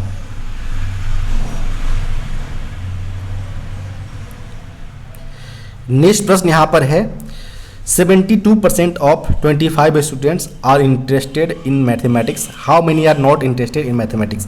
कोई नंबर्स अगर 100% है तो 25 स्टूडेंट टोटल है, जिसमें से 72% हमारा अगर बात करें इंटरेस्टेड है, तो तो रिमेनिंग जो परसेंट होगा 28% वो नॉट इंटरेस्टेड के कैटेगरी में होगा। यहाँ पर वही पूछा गया कि 28% यहाँ पर 25 का कितना होगा। तो सिंपली यहाँ पर 25 का 28/100 यहाँ पर निकाल ले, तो यहाँ पर सिंपली 4 टाइम में कट हो जाएगा, यहाँ से 7 में टाइम में, यानी 7 नंबर जो होगा 25 में से वह नॉट इंटरेस्टेड इन मैथमेटिक्स होगा। ऑप्शन नंबर यहाँ पर सी करेक्ट उत्तर हो जाएगा। यहाँ पर इस प्रश्न का आप हिंदी फॉर्म देख सकते हैं।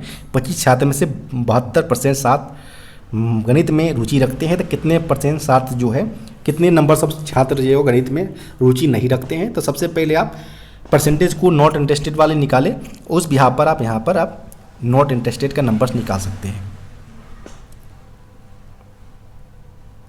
नेक्स्ट प्रश्न यहाँ पर है, if Chameli has 600 rupees left after spending 75% of her money, how much did she have in beginning, यानी शुरुआत कंडीशन में उसके पास कितने रुपए थे जब उसको 75% स्पेंड करने के बाद केवल और केवल 600 रुपीज़ अभी करंट में उसके पास बचा हुआ है।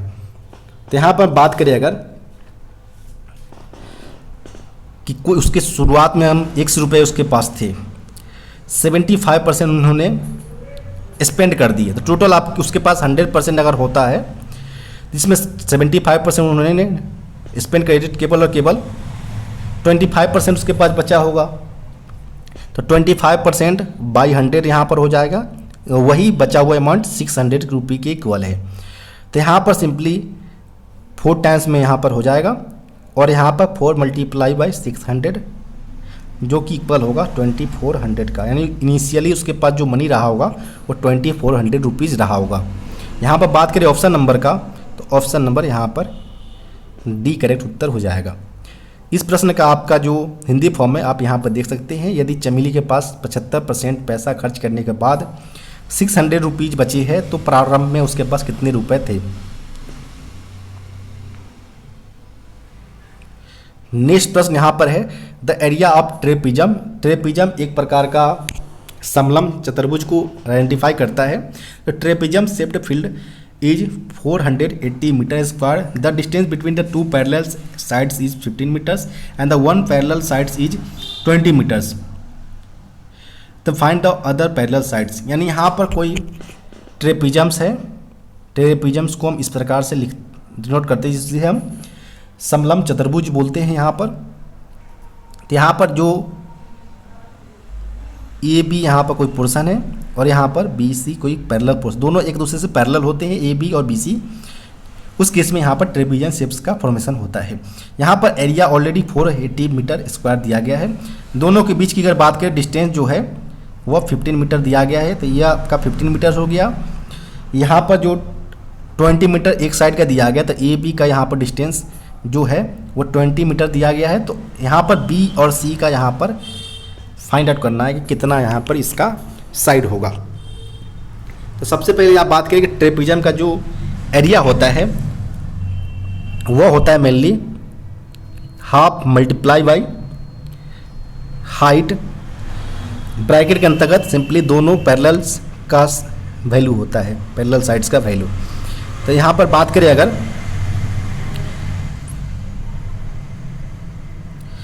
यहाँ पर सिंपली 1/2 दिया गया है। हाइट का वैल्यू यहाँ पर दोनों की हाइट मतलब दोनों के बीच के डिस्टेंस है, दोनों पैरेलल साइड्स के बीच का डिस्टेंस, तो यहाँ पर वह 15 दिया गया है। और एक का वैल्यू हम 20 लेते हैं तो दूसरे का वैल्यू हमारा x ऑटोमेटिक हो जाएगा, जो कि इक्वल है हमारा एरिया हमारा ऑलरेडी 480 मीटर स्क्वायर दिया गया है।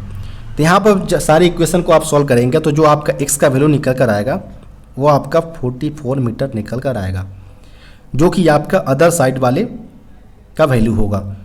तो यहाँ पर ऑप्शन नंबर ए इसका सही उत्तर हो जाएगा। यहाँ पर इस प्रकार के प्रश्न का आप हिंदी फॉर्म देख सकते हैं। एक समलम आकार का मैदान का क्षेत्रफल 480 वर्ग मीटर है, तो दोनों समांतर भुजाओं के बीच की दूरी 15 मीटर है। तो एक समांतर भुजा 20 मीटर है, तो दूसरे समांतर भुजा कितना होगा।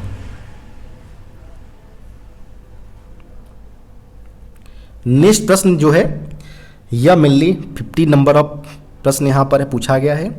The area of rhombus is 240 centimetre square, one of the diagonals is 16 centimetre, find the other diagonals. जब हम एक नॉर्मल 4 साइड वाले शेप में बनाते हैं तो उसे हम एक स्क्वायर बोलते हैं। जब उसे किसी एंगल में फॉर्मेशन करते हैं तो इस प्रकार के शेप को हम रोम्बस बोलते हैं। तो सिंपली जो हमारा रोम्बस होगा वह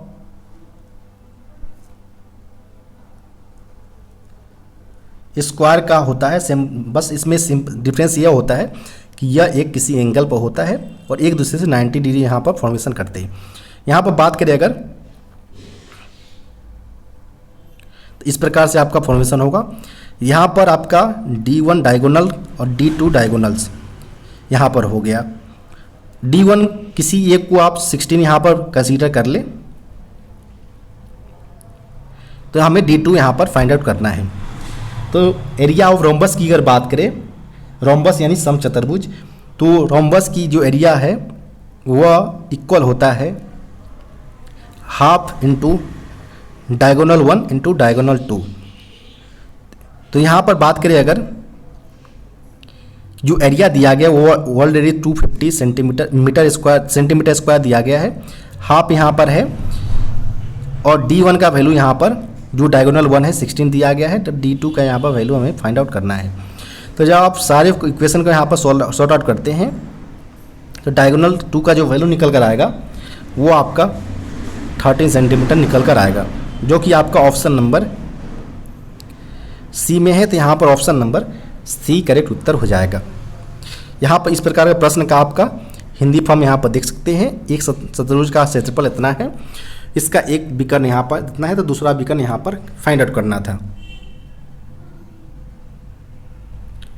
अब यहाँ से जो प्रश्न स्टार्ट हो रहा है वो टेक्निकल प्रश्न स्टार्ट हो रहा है। टेक्निकल प्रश्न की अगर बात करें तो यह मेनली 51 नंबर से स्टार्ट हुआ है।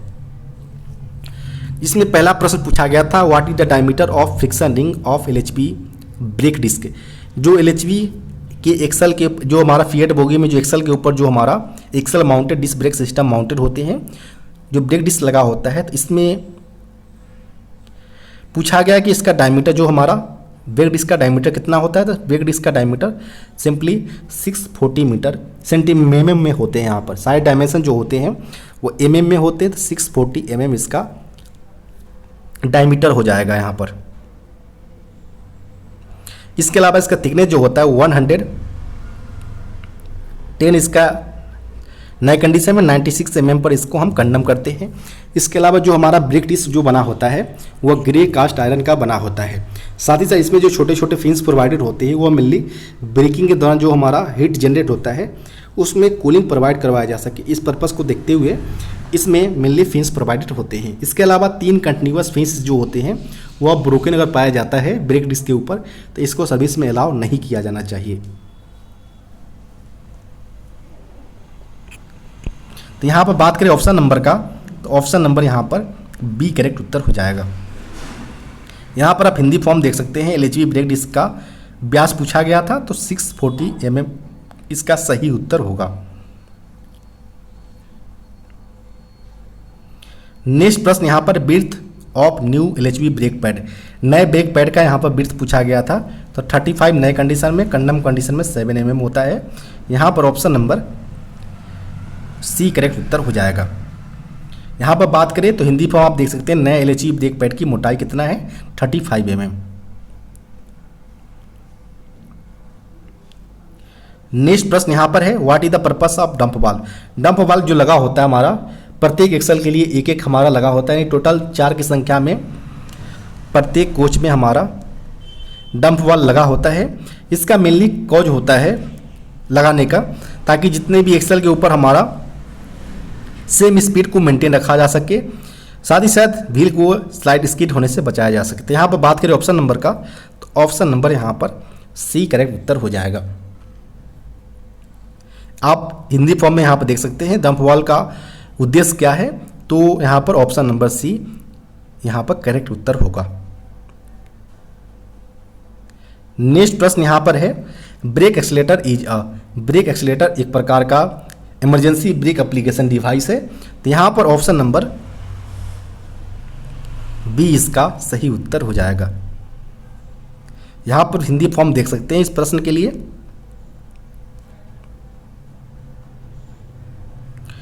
नेक्स्ट यहाँ पर है, प्रिंसिपल एप्लीकेशन मतलब ब्रेक एक्सीलेटर।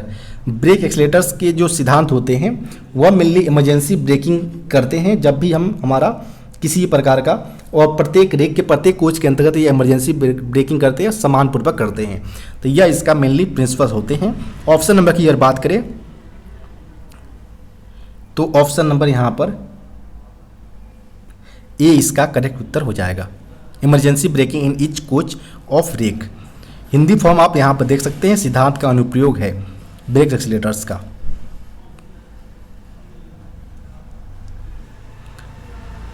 नेक्स्ट प्रश्न यहाँ पर है, what is the full form of PEHD, जिसे अदर नेम में हम पायलट बॉल भी बोलते हैं। इसका फुल फॉर्म होता है passenger emergency alarm signal device, जो कि ऑप्शन नंबर ए में दिया गया है। तो यहाँ पर ऑप्शन नंबर ए इसका सही उत्तर हो जाएगा।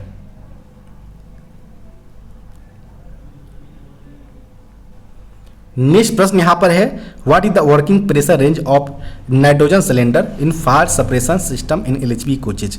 एलएचबी कोचों में फायर को, जैसे हमारा एफडीएसएस जो होता है fire detection and suppression system, इसके अंतर्गत हमारा नाइट्रोजन सिलेंडर वगैरह लगे रहते हैं ऑक्सीजन के साथ, और नाइट्रोजन सिलेंडर के अंतर्गत हमारा जो लिक्विड होता है वो हमारा प्रेशराइज फॉर्म में होता है। अगर बात करें इसके प्रेशराइज की लिमिट का, तो यह मेनली 150 से लेकर 200 kg पर सेंटीमीटर स्क्वायर तक का प्रेशराइज होता है। जब भी यह यूज में आते हैं तो ये वाटर के साथ मिक्स होकर या स्प्रे के फॉर्म में यहाँ पर स्प्रे होते हैं, ताकि वाटर जो हमारा फायर है उसको हमारा बुझाया जा सके। तो यहाँ पर पूछा गया था, केवल वर्किंग प्रेशर पूछा गया था, जो हमारा nitrogen cylinder fire suppression system के अंतर्गत अवेलेबल होते हैं। तो इसमें जो प्रेशर होता है 150 से लेकर 200 kg पर सेंटीमीटर स्क्वायर के लिमिट्स में होते हैं। इस प्रश्न के लिए आप हिंदी फॉर्म देख सकते हैं, एलएचबी कोचों में अग्निशामक प्रणाली में नाइट्रोजन सिलेंडर का कार्यशील दबाव रेंज क्या है। नेक्स्ट प्रश्न यहाँ पर है, brake accelerator in LHB coaches is connected to. Brake accelerator जो होता है वो मेनली ब्रेक पाइप से कनेक्टेड होता है, और इमरजेंसी कंडीशन के दौरान वह रेक के प्रत्येक कोच में ब्रेक लगाने का काम करता है ब्रेक एक्सीलेटर्स। यहाँ पर ऑप्शन बात करें हिंदी फॉर्म का, तो हिंदी फॉर्म आप देख सकते हैं, एलएचबी में ब्रेक एक्सीलेटर्स जुड़ा होता है ब्रेक पाइप से। नेक्स्ट यहाँ पर है, in LHB coach having air spring how many FIBA devices are there per coaches. यानी अगर किसी कोचेज के अंदर एलएचबी कोचों में अगर एयर स्प्रिंग लगा है तो इसमें फीबा डिवाइस का नंबर्स पर कोच में कितना होगा वो पूछा गया है। तो अगर बात करें हम, एक बोगी में हमारा 2 एयर बेल्लो होता है, दोनों एयर बेल्लो का कनेक्शन हमारा यहाँ पर फीबा डिवाइस से होता है। एक थर्ड कनेक्शन हमारा बीबी पाइप से आता है, जिसमें हमारा आइसोलेटिंग कॉक्स लगा होता है, और एक हमारा इंडिकेटर्स के लिए लगा होता है, और एक यहाँ पर हमारा एग्जॉस्ट पोर्ट होता है, जो कि 8 mm के यहाँ पर एग्जॉस्ट पोर्ट होते हैं। इस प्रकार यहाँ पर प्रत्येक बोगी के लिए आपका एक एक फीबा डिवाइस लगा होता है। यानी प्रत्येक कोच में आपको पूछा जाता है अगर 2 की संख्या में, यानी प्रत्येक फीबा डिवाइस एक एक बोगी के लिए होता है, यानी 2 नंबर्स में फीबा डिवाइस प्रत्येक कोच में अवेलेबल होंगे। फीबा डिवाइस यानी फेलियर इंडिकेशन कम ब्रेक एप्लीकेशन डिवाइस होता है। यह किसी प्रकार के एयर स्प्रिंग में फेलियर होने पर इसमें लगे इंडिकेटर जो होते हैं, इंडिकेटर आपसे पूछा जाता है 4 के नंबर्स में, फीबा डिवाइस 2 के नंबर्स में होते हैं। इंडिकेटर जो होता है वो ग्रीन से रेड कलर में कन्वर्ट हो जाता है जब भी किसी प्रकार का एयर स्प्रिंग में फेलियर पाया जाता है। उस दौरान जो स्पीड लिमिट दिए जाते हैं आफ्टर रीसेटिंग, जब आप उसमें सॉर्ट आउट नहीं कर पाते प्रॉब्लम्स को, तो 60 kmph से आप अगले डेस्टिनेशन तक अलाउ किया जाता है। यहाँ पर आपसे केवल पूछा गया था फीबा डिवाइस का नंबर, जो कि 2 की नंबर्स में होते हैं प्रत्येक कोच के अंतर्गत। यहाँ पर ऑप्शन नंबर बी इसका सही उत्तर हो जाएगा। आप इस प्रश्न का हिंदी फॉर्म देख सकते हैं, एयर स्प्रिंग वाले एलएचबी कोचों में प्रति कोच कितने फीबा डिवाइस होते हैं। नेक्स्ट प्रश्न यहाँ पर बोला गया है, पूछा गया है, in LHB coach having air spring how many duplex check valve are there per coaches. यहाँ पर डुप्लेक्स चेक वाल्व के बारे में पूछा गया है। तो प्रत्येक बोगी में 2 एयर बेल्लो होते हैं, दोनों एयर बेल्लो में किसी प्रकार से किसी एक एयर बेल्लो में लीकेज यहाँ पर होता है, तो उस दौरान यहाँ पर सेंस करने के लिए बीच में हमारा डीसीबी, जिसे डुप्लेक्स चेक वाल्व बोला जाता है, यह तब एक्टिवेट होता है। इसका एक्टिवेशन के लिए 1.5 kg का लिमिट रखा गया है। इससे ज़्यादा दोनों एयर बेल्लो में अगर प्रेशर डिफरेंस क्रिएट होता है तो उस दौरान डीसीबी एक्टिवेट हो जाता है, और एक दूसरे से माध्यम से यहाँ पर प्रेशर का शेयरिंग होने लगता है, और तब तक होता है जब तक यह डिफरेंस इससे कम ना हो जाए। तो यहाँ पर बात करें ऑप्शन नंबर का, तो प्रत्येक बोगी में 1 की संख्या में डीसीबी लगा होता है। तो प्रत्येक कोच में पूछा गया था, तो प्रत्येक कोच में 2 की नंबर्स में होगा। यहाँ पर बी इसका सही उत्तर हो जाएगा। यहाँ पर एयर स्प्रिंग वाले एलएचबी कोच में प्रति कोच कितने नंबर्स में डुप्लेक्स चेक वाल्व लगा होता है, वो यहाँ पर पूछा गया है। नेक्स्ट यहाँ बात करें, in LHB coach having air spring how many levelling valves are there per coaches. यहाँ पर लेबलिंग वाल्व के बारे में पूछा गया है। तो जो हमारा एक एयर बेल्लो होता है, एयर बेल्लो में सिंपली बात करें तो यहाँ पर हमारा लेबलिंग वाल्व होता है। लेबलिंग वाल्व का एक कनेक्शन हमारा मेन रिजर्वायर से होता है, एक कनेक्शन हमारा एयर बेल्लो से होता है, एक कनेक्शन हमारा एग्जॉस्ट से होता है। यानी अगर बात करें तो जो लेबलिंग वाल्व मेनली जो होता है वो 3 वे पोर्ट होता है। यानी जब भी किसी प्रकार का हमारे एयर बेल्लो पर एक्स्ट्रा प्रेशर बनता है तो उस दौरान जो हमारा लेबलिंग वाल्व होता है वो एमआर का कनेक्शन हमारा एयर स्प्रिंग से कर देता है। जब कम प्रेशर की रिक्वायरमेंट हमारा एयर बेल्लो को होता है तो उस दौरान जो एयर बेल्लो का कनेक्शन है वो एग्जॉस्ट से कर देता है। इस प्रकार चाहे इंक्रीजिंग करना हो प्रेशर या डिक्रीजिंग करना हो, दोनों प्रोसेस लेबलिंग वाल्व के द्वारा ही कर दिए जाते हैं। और प्रत्येक एयर बेल्लो के लिए 1-1 के नंबर्स में यहाँ पर लेबलिंग वाल्व होते हैं। अदर एंड पर कोई एयर बेल्लो लगाए तो उसके लिए लेबलिंग वाल्व एक अलग लगा होगा। यानी प्रत्येक बोगी में 2 की नंबर्स में और प्रत्येक कोच में पूछा जाता है तो 4 की नंबर्स में लेबलिंग वाल्व लगा होगा। तो इस प्रकार अगर बात करें ऑप्शन नंबर का, तो ऑप्शन नंबर यहाँ पर डी करेक्ट उत्तर हो जाएगा।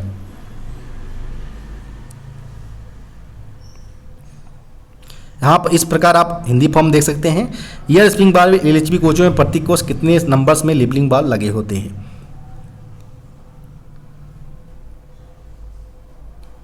नेक्स्ट जो प्रश्न पूछे गए हैं, as mention in the maintenance manual for wagons December 2022 division 2.0, ये एक मैनुअल का नंबर दिया गया है। इसके अनुसार जो वैगन्स का इलास्टोमेरिक पैड के लिए जो कंडमिंग साइज रखा गया है वो कितना रखा गया है। तो इसके अनुसार जो न्यू कंडीशन में फ्री हाइट जो होना चाहिए 46 mm, कंडम कंडीशन में फ्री हाइट जो होना चाहिए 42 mm होना चाहिए। अगर 42 mm से बिलो अगर होता है तो उस केस में हम इसको कंडम कर देते हैं। यहाँ पर कंडमिंग लिमिट पूछा गया था तो ऑप्शन नंबर डी इसका सही उत्तर हो जाएगा।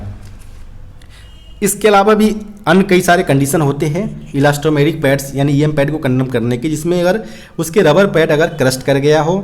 सेकेंड कंडीशन ये भी होता है कि जो हमारा रबर के सरफेस पर अगर किसी भी कारण बस 50 mm से ज़्यादा अगर क्रैक डेवलप्ड होता है तो उस कंडीशन में भी ईएम पैड कंडम कर दिए जाएंगे। तीसरा कंडीशन यह होता है कि किसी प्रकार से बॉन्ड फेलियर और किसी एक डायरेक्शन में हमारा उसका फेलियर जो है 40 mm से ज़्यादा होता है तो उस बिहाफ पर भी हम ईएम पैड को कंडम कर देंगे। ये कई सारे कंडीशन है जिसको आपको बिफोर कंडमनेशन आपको देखना पड़ता है कि वो कंडम्स की लिमिट्स को यहाँ पर इन जो एक्सीड तो नहीं कर पा रहा है। यहाँ पर आप इस प्रश्न का हिंदी फॉर्म देख सकते हैं। वैगनों के लिए रख रखाव मैनुअल नंबर्स इतना दिया गया है। इसके अनुसार इलास्टोमेरिक पैड का कंडम आकार कितना है वो यहाँ पर पूछे गए थे। नेक्स्ट प्रश्न यहाँ पर which of the following box and wagon requiring repair has most heavy repair before use. यानी यहाँ पर बोला है कि निम्नलिखित में से जो बॉक्स एंड वैगन का अलग अलग रिक्वायरमेंट के अनुसार उसका रिपेयर होता है, चाहे वो पिटी रिपेयर हो, मीडियम रिपेयर हो या स्पेशल रिपेयर हो। तो यहाँ पर बोला गया है कि जिसमें हमारा मोस्ट हेवी रिपेयर का यूज करने से पहले हमारा रिक्वायरमेंट होता है मोस्ट हेवी रिपेयर, वो कौन से कैटेगरी के अंतर्गत होता है। तो जब भी बॉक्स एंड वैगन रिपेयर होने के लिए जाता है तो इसमें मेनली 3 कैटेगरी में डिवाइड किया जाता है। अगर छोटा मोटा किसी प्रकार का अगर पेटी रिपेयर्स है तो यह मेनली सिक लाइन के अंतर्गत अटेंड कर लिए जाते हैं और इसको कैटेगरी ए के अंतर्गत रखा जाता है। वहीं कैटेगरी बी की अगर बात करें तो ऐसा बॉक्स एंड वैगन जो अनलोडेबल हो, जिसको अनलोड नहीं किया जा सकता और जिसमें बॉडी रिपेयर्स के रिक्वायरमेंट है, तो इसमें मेनली अगर बात करें तो इसको हम सिक लाइन्स या आरओएच डिपो में यहाँ पर इसका रिपेयर किया जा सकता है। वहीं कैटेगरी सी की अगर बात करें तो इस प्रकार का बॉक्स एंड वैगन जो कि अनलोडेबल हो, जिनमें काफ़ी हेवी मात्रा में रिक्वायरमेंट की रिपेयर की रिक्वायरमेंट है, साथ ही साथ इसमें जो बॉडी फ्लोर्स है वो भी डैमेज है। और इसके अलावा अगर बात करें तो इस प्रकार के वैगन्स जो है या तो उसके नॉमिनेटेड जो कैटेगरी सी के लाइक जो नॉमिनेटेड हमारा डिपो होंगे वहीं पर इसका रिपेयर किया जाएगा, अदरवाइज इस प्रकार के वैगन्स को वर्कशॉप के अंतर्गत भेजे जाते हैं। यानी मोस्ट हेवी रिपेयर के केस में कैटेगरी सी के अंतर्गत रखा जाता है और इस दौरान जो है वो स्पेशल नॉमिनेटेड डिपो में ही किया जाता है, अदरवाइज वर्कशॉप में भेजा जाता है। तो यहाँ पर ऑप्शन नंबर सी इसका सही उत्तर हो जाएगा, जिसमें most heavy repairs before use requirement होते हैं। यहाँ पर आप इस प्रश्न का हिंदी फॉर्म देख सकते हैं। निम्नलिखित में से किस बॉक्स एंड वैगन का उपयोग से पहले सबसे भारी मरम्मत की रिक्वायरमेंट होता है? तो कैटेगरी सी यहाँ पर सही उत्तर होगा। नेक्स्ट प्रश्न यहाँ पर है, how many brake disc is are there on 1 LHV wheel. यहाँ पर 1 LHV व्हील ना होकर एक्सल यहाँ पर होना चाहिए। यानी एक एक्सल पर यहाँ पर 2 की नंबर्स में ब्रेक डिस्क होते हैं, जिसका डायमीटर की अगर बात करें तो 640 mm थिकनेस, नए कंडीशन में 110 और कंडम कंडीशन में 96 mm होते हैं। यहाँ पर ऑप्शन नंबर बी 2 नंबर्स में एक ब्रेक डिस्क एक एक्सल पर पाया जाता है। नेक्स्ट प्रश्न यहाँ पर है, what is the full form of OBCMS featured currently there in smart Tejas coaches. अभी करंट में जो स्मार्ट तेजस कोचेज के अंतर्गत जो फीचर्स हमारा OBCMS पाया जाता है वो क्या है? तो OBCMS की अगर बात करें तो वह mainly on board condition monitoring system होता है। यानी ऑन बोर्ड वहाँ पर किसी प्रकार का कोई कंडीशन पाया जाता है तो उसको मॉनिटर करके वो यहाँ पर अर्ली बेसिस पर वो यहाँ पर रिप्रेजेंट करता है। जिसमें अगर बात करें चाहे वो कोचेज हो चाहे लोकोमोटिव्स हो, ये इस प्रकार के जो हमारे कंपोनेंट जो होते हैं उसमें हमारा प्रॉपर सेफ्टी प्रॉपर फीचर्स को यहाँ पर मूवमेंट हो रहे हैं या नहीं हो पा रहे हैं। इसके अलावा इससे यह होता है कि जो हमारा सेफ्टी रिलायबिलिटी जो है, हमारा हायर यूटिलाइजेशंस के जो टाइम पीरियड्स होते हैं उस बिहार पर इसको ज़्यादा से ज़्यादा समय तक यूज में लिया जा सके। इससे यह होता है कि जो हमारा लॉन्ग टाइम तक यूज करने से कोई आइटम्स को हमारा इसमें जो हमारा कॉस्ट जो एसेट्स का है वो कम आता है। इसमें ऑपरेशन से हमारा कॉस्ट हमारे रिड्यूस होते हैं, जिससे और इसके अलावा अगर बात करें तो जो इमरजेंसी बेसिस पर जो हमारे एक्सीडेंट वगैरह देखने को मिलते हैं उससे यहाँ पर प्रिवेंट किए जा सकते हैं OBCMS के माध्यम से, यानी on board condition monitoring system के माध्यम से। यहाँ पर बात करें ऑप्शन नंबर का तो ऑप्शन नंबर यहाँ पर सी इसका सही उत्तर हो जाएगा। यहाँ पर आप इस प्रश्न का हिंदी फॉर्म देख सकते हैं। वर्तमान में स्मार्ट तेजस कोच में मौजूद OBCMS फीचर्स का पूर्ण रूप क्या है?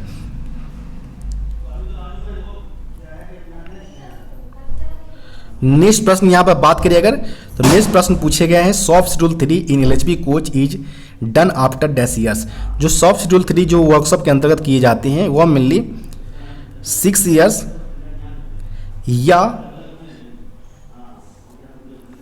24 लाख किलोमीटर्स जो भी पहले हो उस बिहार पर LHV कोचों का सॉफ्ट शेड्यूल किए जाते हैं। तो यहाँ पर बात करें ऑप्शन नंबर का तो ऑप्शन नंबर यहाँ पर बी इसका सही उत्तर हो जाएगा 6 ईयर्स। नेक्स्ट प्रश्न यहाँ पर बात करें तो नेक्स्ट प्रश्न पूछे गए, length of LHV coach over CBC।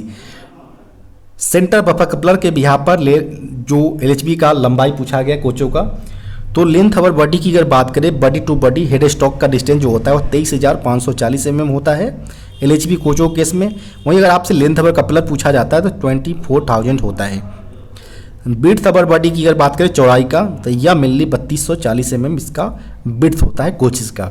यहाँ पर लेंथ ओवर कपलर पूछा गया था तो 24,000 इसका सही उत्तर हो जाएगा। अगर मीटर में अगर बात करें तो 24 मीटर यहाँ पर ए ऑप्शन करेक्ट उत्तर हो जाएगा।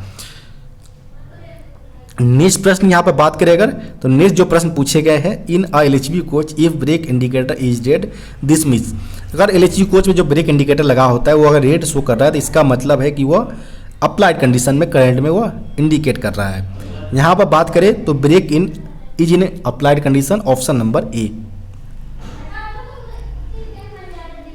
नेक्स्ट प्रश्न यहाँ पर बात करें तो the standard wheel gauge of passenger broad gauge coaching stock is. जो ब्रॉड गेज कोचिंग स्टॉक जो होते हैं इनका स्टैंडर्ड व्हील गेज की अगर बात करें तो व्हील गेज मेनली जो होता है वो सेम एक्सेल पर दो व्हील के फ्लैंज के बीच के जो डिस्टेंसेज है यही डिस्टेंस इसको व्हील गेज के तौर पर जाना जाता है। यह मेनली 1600 प्लस माइनस के रेंज में होते हैं, लेकिन स्टैंडर्ड केस में यह केवल और केवल 1600 mm इसका लिया जाता है। यहाँ पर बात करें ऑप्शन नंबर का तो ऑप्शन नंबर यहाँ पर सी इसका सही उत्तर हो जाएगा। नेक्स्ट प्रश्न यहाँ पर है, length over body of ICF broad gauge coaches. ICF broad gauge coaches का यहाँ पर head stock to head stock distance पूछा गया कितना होता है। तो आईसीएफ कोचेज के केस में लेंथ अवर बॉडी जो होता है वो 21,337 mm होता है। वहीं लेंथ अवर कपलर की अगर बात करें या बफर्स का, तो उस केस में 22,297 mm इसका लेंथ अवर कपलर या बफर इसका डिस्टेंसेज होते हैं। यहाँ पर केवल लेंथ अवर बॉडी पूछा गया था आईसीएफ कोचेज का, तो 21,337 इसका mm में हो जाएगा distances. Option number C correct उत्तर होगा। नेक्स्ट प्रश्न यहाँ पर है, for ICF brake preventive maintenance schedules at pit line is done at both ends for round trip run greater than. यहाँ पर बुलाया कि जो आईसीएफ कोच के लिए जो हम प्रिवेंटिव मेंटेनेंस शेड्यूल्स हम करते हैं पिट लाइन के ऊपर, वो बोथ एंड पर कब किया जाना चाहिए, जब राउंड ट्रिप जो हमारा मेल और एक्सप्रेस ट्रेन का हमारा एक राउंड ट्रिप होता है। जैसे कि अगर बात करें हम, तो आईसीएफ कोच के लिए यह 3500 किलोमीटर होता है। वहीं एलएचपी कोचेज की अगर एक है, तो इस केस में राउंड ट्रिप जो होता है वो 4000 किलोमीटर्स की एबव अगर होता है राउंड ट्रिप, तो उस केस में हमारा दोनों एंड पर, चाहे वो प्राइमरी मेंटेनेंस डिपो हो, सेकेंडरी मेंटेनेंस डिपो हो, दोनों पर रेक पिट लाइन के ऊपर इसका मेंटेनेंस किए जाएंगे। प्रॉपर बीपीसी दोनों एंड पर बीपीसी दिए जाएंगे। तो यहाँ पर बात करें अगर, तो जो हमारा राउंड ट्रिप जो आईसीएफ कोचेज के लिए पूछा गया था, तो आईसीएफ कोचेज में 3500 किलोमीटर से अगर एबव राउंड ट्रिप होता है, तो उस बिहार पर हमारा दोनों एंड पर बीपीसी जारी किए जाएंगे और उसको पिट लाइन पर ही प्रॉपर मेंटेनेंस किया जाना चाहिए। वहीं एलएचपी केस में 4000 किलोमीटर्स का यह लिमिट रखा गया है। इससे बिलो अगर होता है राउंड ट्रिप्स जो अपने अपने कंडीशंस के बिहार पर, तो उस केस में सेकेंडरी मेंटेनेंस डिपो पर केवल और केवल प्रेशर कंटिन्यूटी किया जाएगा और इसके बाद जो प्राइमरी डिपो के बिहार पर ही बीपीसी के आधार पर वह रन करेंगे। यहाँ पर इस प्रश्न के लिए आप हिंदी फॉर्म देख सकते हैं। जो हिंदी फॉर्म पूछा गया था, आईसीएफ ब्रेक के लिए कितने किलोमीटर राउंड ट्रिप के बाद दोनों एंड पर पिट लाइन पर परीक्षा अनिवार्य है, तो आईसीएफ कोच के लिए 3500 किलोमीटर्स और एलएचबी कोच के लिए यह 4000 किलोमीटर्स होता है। नेक्स्ट प्रश्न यहाँ पर है, what is the wheel base of ICF bogie. ICF bogie का यहाँ पर व्हील बेस पूछा गया था, तो आईसीएफ बोगी का व्हील बेस होता है 2896 mm, जो कि ऑप्शन नंबर ए में दिया गया है। तो यहाँ पर ऑप्शन नंबर ए इसका सही उत्तर हो जाएगा। वहीं एलएचबी की अगर बात करें, तो एलएचबी कोच के जो बोगी लगे होते हैं इनका व्हील बेस होता है 2560 mm। वहीं वंदे भारत की अगर बात करें, तो वंदे भारत में यह व्हील बेस 2700 mm में होते हैं। वहीं कैसना बोगी में यह 2000 ± 5 mm के रेंज में इसका व्हील बेस होता है। आप इस प्रश्न के लिए यहाँ पर हिंदी फॉर्म देख सकते हैं, आईसीएफ बोगी का व्हील बेस कितना होता है। नेक्स्ट प्रश्न यहाँ पर, in an ICF coach the transfer of coach body weight is through. जो आईसीएफ कोच में जो वेट का ट्रांसफर जो होता है बॉडी टू बोगी के अंतर्गत, वह मेनली साइड बैरियर के माध्यम से होता है। तो यहाँ पर ऑप्शन नंबर की अगर बात करें, तो ऑप्शन नंबर यहाँ पर ए करेक्ट उत्तर हो जाएगा। यहाँ पर आप देख सकते हैं कि एक आईसीएफ कोच में पूरे कोच का भार का स्थानांतरण किसके द्वारा होता है, तो यहाँ पर साइड बैरियर के माध्यम से होता है। Option number A. नेक्स्ट प्रश्न यहाँ पर बात करें अगर, नेक्स्ट प्रश्न पूछे गए हैं, new bearing plates of side barrier in ICF coach has thickness. जो हम साइड बैरियर के अंतर्गत जो बियरिंग प्लेट्स का प्रयोग करते हैं हम, जो इस शेप में हमारा होता है, इसका यहाँ पर थिकनेस पूछा गया, जो कि नए कंडीशन में अगर बात करें तो 10 mm। सॉफ्ट रिन्यूएबल साइज जो होता है वो इसका 9 mm और 8.5 mm पर हम इसको सर्विस से कंडम कर देते हैं। यहाँ पर चूंकि नए बियरिंग प्लेट्स का थिकनेस पूछा गया था, तो यहाँ पर जो सही उत्तर होगा वो 10 mm इसका सही उत्तर हो जाएगा। Option number C. इस प्रश्न के लिए आप हिंदी फॉर्म यहाँ पर देख सकते हैं, आईसीएफ कोच में साइड बैरियर के नए बियरिंग प्लेट्स का मोटाई कितना होता है।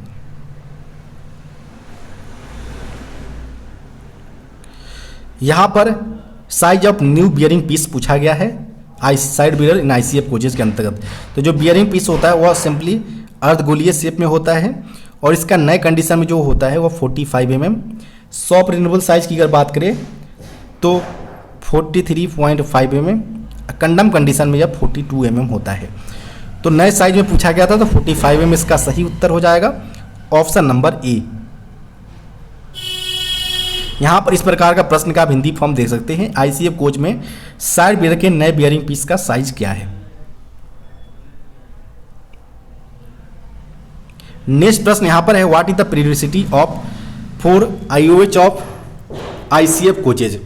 यानी आईसीएफ कोच के जो इंटरमीडिएट ओवरहॉलिंग का जो आवधिकता होता है आईसीएफ कोचेज के केस में वह 9 मंथ होता है। यहाँ पर ऑप्शन नंबर ए इसका सही उत्तर हो जाएगा। नेक्स्ट प्रश्न यहाँ पर है, number of brake cylinder in LHB coaches. LHB कोचों में जो नंबर ऑफ ब्रेक सिलेंडर होते हैं वह प्रत्येक एक्सल पर 2 के नंबर्स में होते हैं। टोटल 4 एक्सल होते हैं प्रत्येक कोचों में, तो टोटल 8 के नंबर्स में ब्रेक सिलेंडर प्रत्येक कोचों में अवेलेबल होंगे। यहाँ पर ऑप्शन नंबर सी इसका सही उत्तर हो जाएगा। इसके अलावा अगर बात करें तो ब्रेक सिलेंडर जो यूज में लिए जाते हैं एलएचबी कोचों में, इसका डाया 10 इंच या 255 mm में होते हैं। पिस्टन स्ट्रोक की अगर बात करें तो 8 to 10 mm इसका नॉर्मल कंडीशन में होता है। अगर मैक्सिमम केस में पूछा जाता है तो 21 mm इसका पिस्टन स्ट्रोक एलएचबी कोचों के केस में होगा। वहीं मैक्सिमम ब्रेक सिलेंडर जो प्रेशर होता है एलएचबी कोचों के लिए वो ओनली 3.0 kg/cm² होता है। तो इस प्रकार आप यहाँ पर याद रख सकते हैं। नेक्स्ट प्रश्न यहाँ पर बात करें अगर तो permitted flat faces on ICF wheels.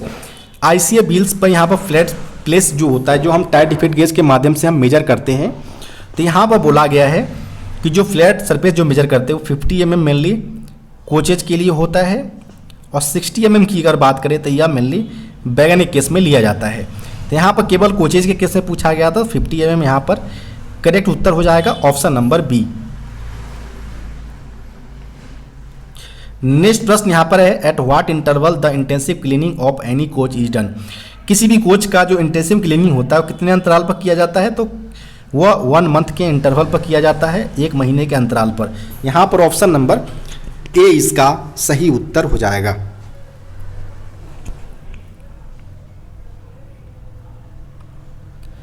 Next प्रश्न यहाँ पर बात करें, what is the POH periodicity of ART, ARME और ARMB coaches as per 2021 instructions. जो नए इंस्ट्रक्शन जो 2021 के अंतर्गत आए थे, यहाँ पर पूछा गया जो एआरटी या एआरएमई या एआरएमबी का जो पीरियोडिक ओवरहॉलिंग का जो आवधिकता लाया गया है वह 48 मंथ्स के बिहार पर लाया गया है।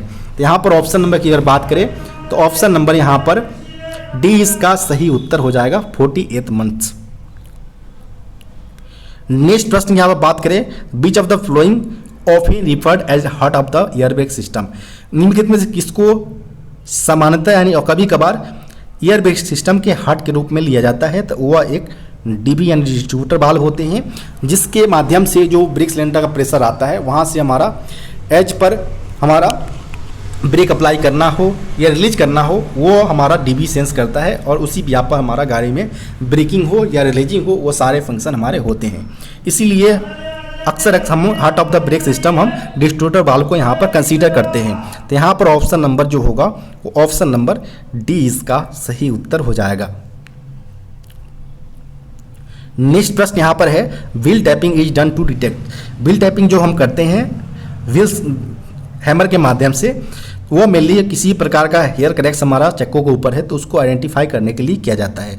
तो to detect any hair cracks on wheels, option number A इसका सही उत्तर हो जाएगा। नेक्स्ट प्रश्न यहाँ पर है, what is the full form of WSP, wheel slide protection device. इसका सही फुल फॉर्म होता है, ऑप्शन नंबर यहाँ पर सी करेक्ट उत्तर हो जाएगा। इसमें जो मेन फंक्शन होता है वो फोनिक व्हील्स होते हैं। फोनिक व्हील जब भी रोटेट करते हैं तो इसको स्पीड सेंसर द्वारा सेंस करके वह माइक्रो प्रोसेसर को वह सिग्नल भेजता है।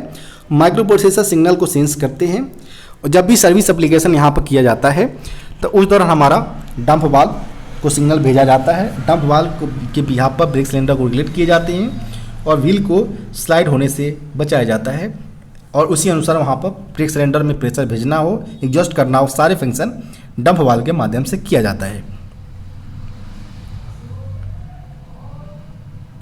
नेक्स्ट प्रश्न यहाँ पर है, D 3 maintenance schedules that is LHB coach is done. जो LHB कोचों का जो डिपो 3 शेड्यूल्स है वह मेनली 180 ± 15 डेज के अंतराल पर किए जाते हैं। यहाँ पर बात करें ऑप्शन नंबर का, तो ऑप्शन नंबर यहाँ पर बी करेक्ट उत्तर हो जाएगा। नेक्स्ट प्रश्न यहाँ पर है, soft schedule first of LHB coach is done after. जो SS1 जो हम करते हैं वह मेनली 18 मंथ्स या 6 लाख किलोमीटर जो भी पहले हो उस बिहाफ पर करते हैं। जो 30 डेज होता है वह मेनली एक्स्ट्रा यहाँ पर लिया जाता है ग्रेस पीरियड के तौर पर। तो यहाँ पर बात करें तो ऑप्शन नंबर ए इसका सही उत्तर हो जाएगा। यहाँ पर आप इसका हिंदी फॉर्म देख सकते हैं कि इस रखरखाव कोचों में कितने दिनों के बाद किया जाता है।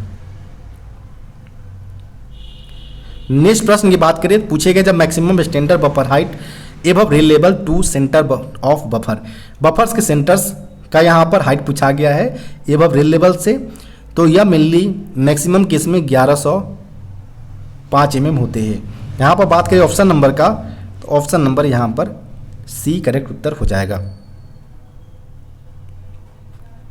नेक्स्ट प्रश्न यहाँ पर बात करें, the weight of the body is transfer on trolley in ICF coach through. ICF coach में जो बॉडी का वेट जो ट्रॉली के ऊपर ट्रांसफर किया जाता है वो किसके माध्यम से किया जाता है, तो वह मेनली साइड व्हीलर के माध्यम से किया जाता है। यहाँ पर ऑप्शन नंबर सी करेक्ट उत्तर हो जाएगा।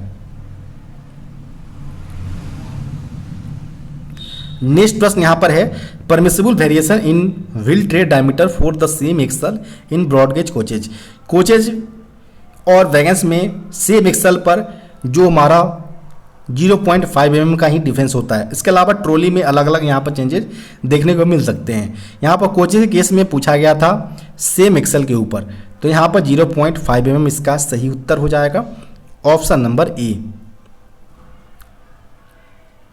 नेक्स्ट प्रश्न की यहाँ पर बात करें, पूछे गए the LHB coach should never be lifted from one and only because if lifted from one and. यहाँ पर बोला गया कि जो LHB कोच को एक एंड के बेसिस पर उसको लिफ्ट नहीं किया जाना चाहिए। अगर लिफ्ट किया जाता है तो इस पर क्या रिजल्ट होगा, तो इसका जो सेंटर पिवेट सिक्योरिटी प्लेट्स जो है वो डैमेज हो सकता है। साथ ही साथ जो हमारा बॉडी पैनल से जो बॉडी बुलस्टर के पास जो हमारा डेंट लगाने की जो संभावना होता है वो यहाँ पर आ सकता है। साथ ही साथ जो हमारा AC कोचेज की जो सील्ड विंडो होते हैं उसके भी टूटने की संभावना यहाँ पर बन सकता है। तो तीनों कंडीशन यहाँ पर होता है। तो जब भी हमें कोच को लिफ्ट करना होता है चाहे वो IOH या POH के दौरान, तो यहाँ पर यह ध्यान दिया जाना चाहिए कि सबसे पहले बॉडी बोगी का कनेक्शन जो हमारा होता है, जैसे अर्थिंग डिवाइस हो या स्पीड सेंसर हो या योर डैम्पर्स का कनेक्शन हो या हमारा जैसे सेंटर पिवेट्स का जो सिक्योरिटी प्लेट्स का जो हमारा कनेक्शन होता है या जहाँ से हमारा बॉडी बोगी कनेक्टेड होते हैं स्विंग नट्स के द्वारा, ये सारे कनेक्शन को डिसमाउंटेड किया जाना चाहिए बिफोर लिफ्टिंग अ कोच। इसके अलावा ये भी ध्यान देना चाहिए कि जब भी आप लिफ्ट करते हैं कोच को, तो लिफ्ट करने के बाद प्रॉपर कोच को थ्रेशोल्ड्स के ऊपर कीप करना चाहिए ताकि किसी भी दुर्घटना से यहाँ पर बचा जा सके। तो यहाँ पर इस प्रकार यहाँ पर बोला गया था कि जब आप लिफ्ट करते हैं तो यहाँ पर तीनों कंडीशन फुलफिल होता है। तो यहाँ पर ऑप्शन नंबर डी यहाँ पर सही उत्तर हो जाएगा। आप इस प्रश्न का आप हिंदी फॉर्म यहाँ पर देख सकते हैं कि LHB कोच को कभी भी एक छोर से उठाया नहीं जाना चाहिए, क्योंकि यदि एक छोर से उठाया जाता है तो सेंटर पिवेट्स का सुरक्षा प्लेट्स का नुकसान होने की संभावना रहता है। बॉडी पैनल से बॉडी ब्लस्टर के पास डेंट लगने की संभावना होता है। थर्ड कंडीशन ये हो सकता है जब आप उठाते हैं कि जो AC कोच की जो सील्ड विंडो होते हैं उसके टूटने की संभावना हो सकता है। तो इस सारे कोचेज के बिहाफ पर देखते हुए कभी भी आप LHB कोचों को एक एंड से नहीं उठाना चाहिए। नेक्स्ट प्रश्न यहाँ पर बात करें तो which of the following capacity wise colour coding schemes is incorrect for LHB air springs. यहाँ पर बोला गया कि जो हमारा एक कलर कोडिंग यहाँ पर सीक्वेंस में दिया गया है कैपेसिटी वाइज ऑप्शन के अंतर्गत, जिसमें बोला गया कि यहाँ पर कौन सा एक इनकरेक्ट दिया गया है रिगार्डिंग LHB एयर स्प्रिंग्स के रिगार्डिंग। तो यहाँ पर हम देखेंगे कि मेनली 4 कैपेसिटी यहाँ पर हमारा एयर स्प्रिंग यूज में लिए जाते हैं। एक 120 किलो न्यूटन्स का यहाँ पर यूज में लिया जाता है, एक 140 किलो न्यूटन्स का। थर्ड अगर बात करें तो 160 किलो न्यूटन्स का हमारा एयर स्प्रिंग यूज में लिए जाते हैं। फोर्थ की अगर बात करें तो 180 किलो न्यूटन्स का हमारा एयर स्प्रिंग कैपेसिटी यूज में लिए जाते हैं। अब यहाँ पर बात करें अगर कि 120 kilo Newton air spring capacity की अगर बात करें तो इसमें जो इसका कलर कोड होता है वो लाइट ग्रीन कलर कोड का प्रयोग किया जाता है। सेकेंड अगर बात करें हम तो 140 टन के लिए किलो न्यूटन्स के लिए अगर बात करें तो रेड कलर का यहाँ पर कलर कोड यूज में लिए जाते हैं। 160 किलो न्यूटन्स एयर स्प्रिंग के लिए स्काई ब्लू कलर का यहाँ पर प्रयोग किया जाता है। वहीं 180 किलो न्यूटन्स कैपेसिटी वाले की अगर बात करें एयर स्प्रिंग के कलर कोड का, इसका colour code grey colour code होता है कलरिंग के मामले में। अब यहाँ पर बात करें कि ऑप्शन नंबर की तरफ चले अगर, तो ऑप्शन नंबर यहाँ पर 180 किलो न्यूटन वाले का यहाँ पर येलो कलर दिया गया जो कि गलत है। यहाँ पर इसमें ग्रे कलर का प्रयोग किया जाता है। वहीं 160 के लिए स्काई ब्लू कलर है जो कि करेक्ट दिया गया है। 140 के लिए रेड कलर है। 120 के लिए लाइट ग्रीन कलर है जो कि करेक्ट है। केवल और केवल ऑप्शन नंबर ए में गलत दिया गया है क्योंकि 180 kilo Newton air spring capacity वाले का जो कलर कोड होता है वो ग्रे कलर कोड होता है। यहाँ पर ऑप्शन नंबर ए इसका सही उत्तर हो जाएगा।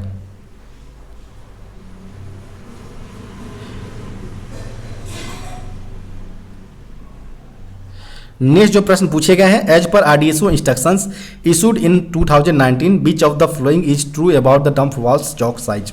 यहाँ पर बोला गया जो आरडीएसओ के द्वारा इंस्ट्रक्शन जो जारी किए गए थे 2019 के अंतर्गत निम्नलिखित में से कौन सा स्टेटमेंट करेक्ट दिया गया है डंप वाल्स की चौक के डाया के रिस्पेक्ट में। तो चूंकि हम जानते हैं कि जो हमारा डंप वाल्व होता है नॉर्मली हमारा जो ब्रेकिंग होता है कि डिस्ट्रीब्यूटर वाल्व से हमारा ब्रेक सिलेंडर में डायरेक्ट प्रेशर भेज दी जाती है, लेकिन हमारा एलएचबी कोचों में जो हमारा डंप वाल्व लगा होता है डिस्ट्रीब्यूटर वाल्व से हमारा प्रेशर सबसे पहले डंप वाल्व में आता है। डंप वाल्व में आने के बाद वो ब्रेक सिलेंडर में जाता है। अब यहाँ पर डंप वाल्व में हमारा एक यहाँ पर हमारा इनलेट वाल्व हो गया, एक हमारा ब्रेक सिलेंडर के लिए हो गया, एक हमारा होता है आउटलेट वाल्व होता है जो एक्स्ट्रा प्रेशर हमारा एज पर रिक्वायरमेंट के अनुसार हमारा यहाँ पर एग्जॉस्ट पोर्ट लगा होता है। और एक कनेक्शन हमारा जो होता है डंप वाल्व में वो हमारा माइक्रो प्रोसेसर से आता है। माइक्रो प्रोसेसर से यस हमारा सिग्नल आता है कि जो हमारा जब भी एप्लीकेशन किया जाता है लोको पायलट्स के द्वारा प्रेशर ड्रॉप किए जाते हैं तो इस दौरान किसी भी प्रकार से चारों एक्सल में अगर प्रेशर जो हमारा स्पीड डिफरेंस अगर पाया जाता है तो वह सिग्नल हमारा स्पीड सेंसर के माध्यम से माइक्रो प्रोसेसर को भेजा जाता है। उस दौरान हमारा माइक्रो प्रोसेसर जो लगे होते पैनल वह एक्टिवेट होते हैं हमारा और वह सिग्नल हमारा जो लगे डंप वाल्व के अंतर्गत भेजा जाता है। डंप वाल्व उसी रिस्पेक्ट पर यहाँ पर कितना प्रेशर भेजना है ब्रेक सिलेंडर को, कितना इसमें से एडजस्ट करना है, ये सारे फंक्शन वो करते रहते हैं। अब यहाँ पर बात करें कि जो हमारा डंप वाल्व है वह मेनली 24 वोल्ट्स डीसी सप्लाई पर वर्क करते हैं और प्रत्येक एक्सल के लिए एक एक संख्या में यहाँ पर लगे होते हैं। अब इसके लिए यहाँ पर जो चोक जो लगा होता है एग्जॉस्ट के लिए या यहाँ पर इनलेट वाल्व जो लगा होता है इनकी अलग अलग यहाँ पर चौक डाया होता है जिसके रिगार्डिंग आरडीएसओ द्वारा 2019 में नया इंस्ट्रक्शन लाया गया था। यही इंस्ट्रक्शन यहाँ पर बोला गया कौन कौन सा यहाँ पर करेक्ट होगा। तो यहाँ पर पहले ऑप्शन दिया गया है कि 4 KBIL मॉडल्स, यह एक डंप वाल्व का कंपनी का मॉडल है जिसमें जो चार्जिंग चौक के लिए यहाँ पर 5 mm का यहाँ पर हटाकर 9 mm का यहाँ पर चौक कर दिया गया है इसमें चौक का डाया। तो यह करेक्ट स्टेटमेंट दिया गया है। वहीं FTRTIL की अगर बात करें तो 6 mm को हटाकर यहाँ पर 9 mm कर दिया गया है। और अगर बात करें एग्जॉस्ट चौक का तो 9 mm को यहाँ पर रिड्यूस कर दिया गया है। तीनों यहाँ पर करेक्ट स्टेटमेंट दिया गया है। तो यहाँ पर ऑप्शन नंबर डी इसका सही उत्तर हो जाएगा। यहाँ पर इस प्रश्न का आप हिंदी फॉर्म देख सकते हैं।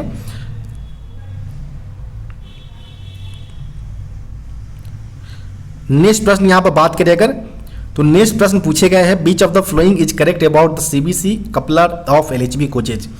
एलएचबी कोचों में जो कपलर जो यूज किया जाता है H type tight lock centre buffer coupler with anti climbing features, जिसमें अगर बात करें तो यहाँ पर बोला है कौन सा स्टेटमेंट करेक्ट है।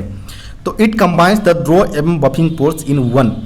एक बार में जो हमारा पहले बफरिंग वाले सिस्टम होते थे तो हमारा बफिंग का काम केवल हमारा बफर के द्वारा ही किया जाता था, जबकि स्क्रू कपलिंग के द्वारा केवल ड्रॉ का काम किया जाता था। तो दोनों अलग अलग यहाँ पर होते थे। लेकिन सीबीसी के अंतर्गत हमारा जो ड्रा गियर जो होता है हमारा ड्राफ्ट गियर होता है हमारा बैग में लगा होता है सीबीसी का, दोनों मिलकर हमारा एक साथ ही ड्रॉ एवं बफिंग गियर्स का काम एक साथ कर लेता है। तो ये स्टेटमेंट हमारा सही है।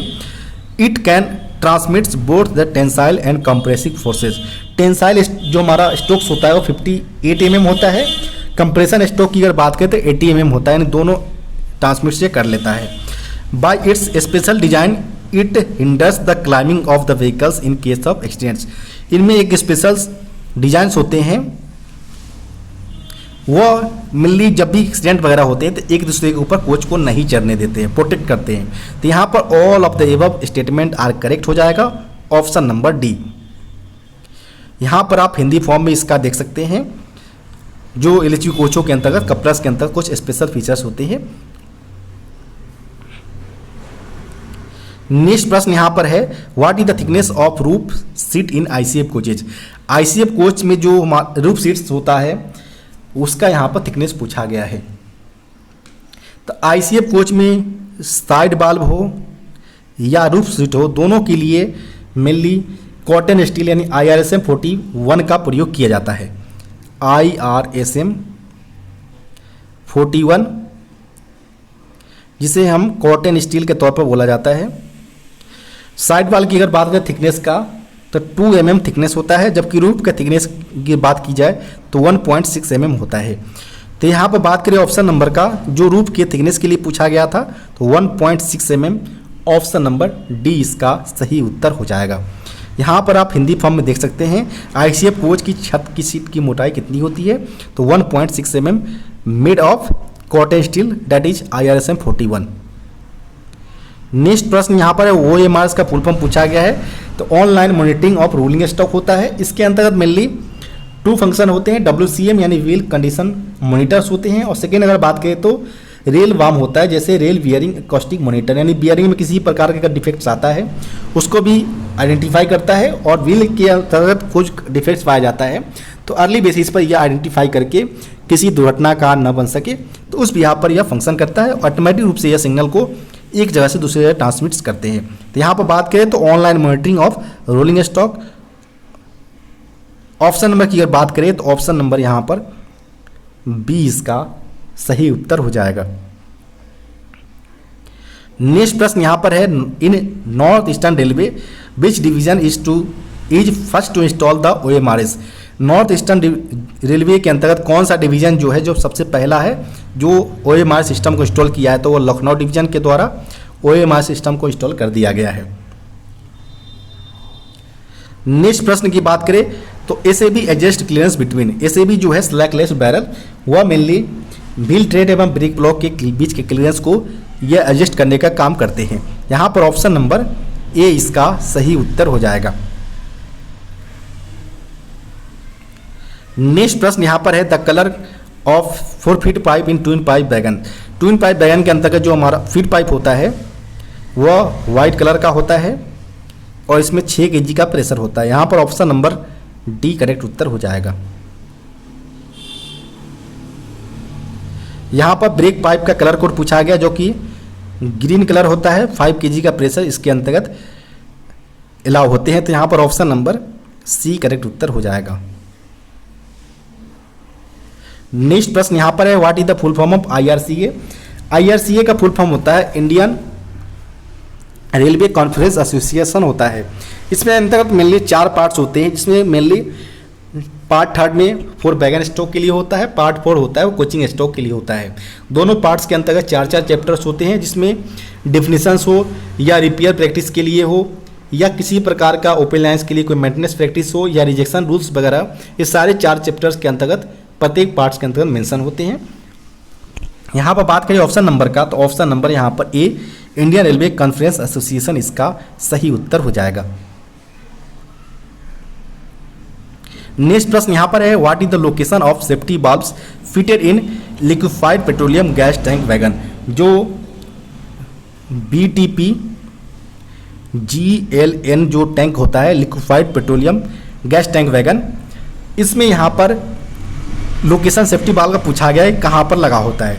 नॉर्मली आप देखते होंगे जो पेट्रोलियम वाले जो टैंक वैगन्स होते हैं इनमें सेफ्टी बाल्ब जो बैरल के सेंटर जो दोनों डोम के बीच के जो सेंटर वाले पोर्शन होते हैं वहाँ पर 1 की संख्या में आउटसाइड डोम लगा होता है सेफ्टी बाल्ब BTPN वैगन के केस में।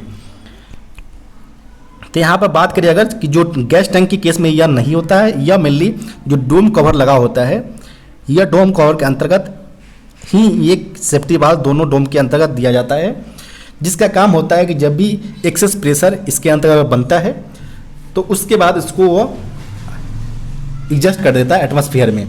तो इसके लिए कुछ लिमिट रखा गया सेफ्टी वाल्व के लिए, जो गैस टैंक के अंतर्गत, पेट्रोलियम गैस टैंक के अंतर्गत यूज में लिए जाते हैं। यह प्रेशर लिमिट जो होता है वह 15 kg पर सेंटीमीटर स्क्वायर से ज़्यादा अगर प्रेशर इसके अंतर्गत बनता है तो उस बिहाफ पर यह एटमॉस्फेयर में वह एग्जॉस्ट कर देता है।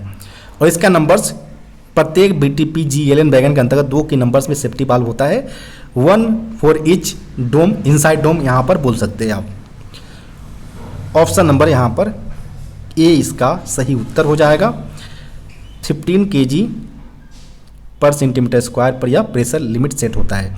आउटसाइड डोम BTPN वैगन में होता है और इसमें जो सेफ्टी वाल्व के लिए जो लिमिट सेट होता है वो 1.4 kg पर सेंटीमीटर स्क्वायर पर सेट होता है और इसमें 01 की संख्या में यहाँ पर सेफ्टी वाल्व होता है आउटसाइड डोम। और अगर बात करें इनसाइड डोम जो कि BTP GLN वैगन के लिए होता है 2 की संख्या में होता है।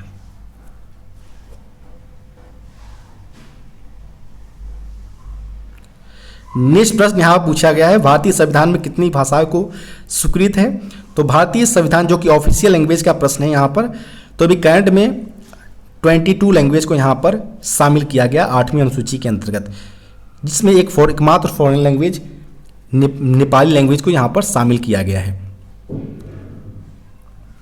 हिंदी दिवस कब मनाया जाता है? तो प्रत्येक वर्ष 14 सितंबर को हिंदी दिवस के रूप में मनाया जाता है, क्योंकि इसी दिन 14 सितंबर 1949 को हिंदी को एज ऑफिशियल लैंग्वेज और लिपि में अगर बात करें स्क्रिप्ट में तो देवनागरी स्क्रिप्ट को शामिल किया गया था। नेक्स्ट प्रश्न यहाँ पर है, भारतीय संविधान में हिंदी को राजभाषा का दर्जा किस अनुच्छेद में दिया गया था? तो यह आर्टिकल 343 के 1 के अंतर्गत शामिल किया गया है। तो यहाँ पर ऑप्शन नंबर ए इसका सही उत्तर हो जाएगा। नेक्स्ट प्रश्न यहाँ पर केंद्रीय हिंदी समिति के अध्यक्ष कौन होते हैं?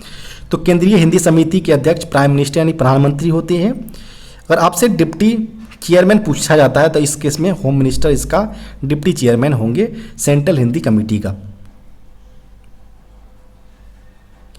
नेक्स्ट प्रश्न यहाँ पर है, राजभाषा नियम के अनुसार जो उत्तर प्रदेश राज्य है वो किस क्षेत्र में आता है? तो उत्तर प्रदेश हो या जितने भी नॉर्थ वाले जो स्टेट्स है, चाहे वो हरियाणा हो, हिमाचल प्रदेश हो या झारखंड हो या बिहार हो, मध्य प्रदेश हो, ये सारे के सारे छत्तीसगढ़ वगैरह को सारे को ए रीजन्स के अंतर्गत रखा जाता है। यूनियन टेरेटरी में नई दिल्ली और अंडमान निकोबार को शामिल किया गया रीजन ए के अंतर्गत। यहाँ पर ऑप्शन नंबर ए इसका सही, डी इसका सही उत्तर हो जाएगा, क क्षेत्र। नेक्स्ट प्रश्न यहाँ पर है, अरुणाचल प्रदेश की राजभाषा इंग्लिश है अंग्रेजी है? यहाँ पर ऑप्शन नंबर सी इसका सही उत्तर हो जाएगा। नेक्स्ट प्रश्न यहाँ पर है, निम्नलिखित में से कौन ये क क्षेत्र में नहीं आता है, रीजन ए में नहीं आता है?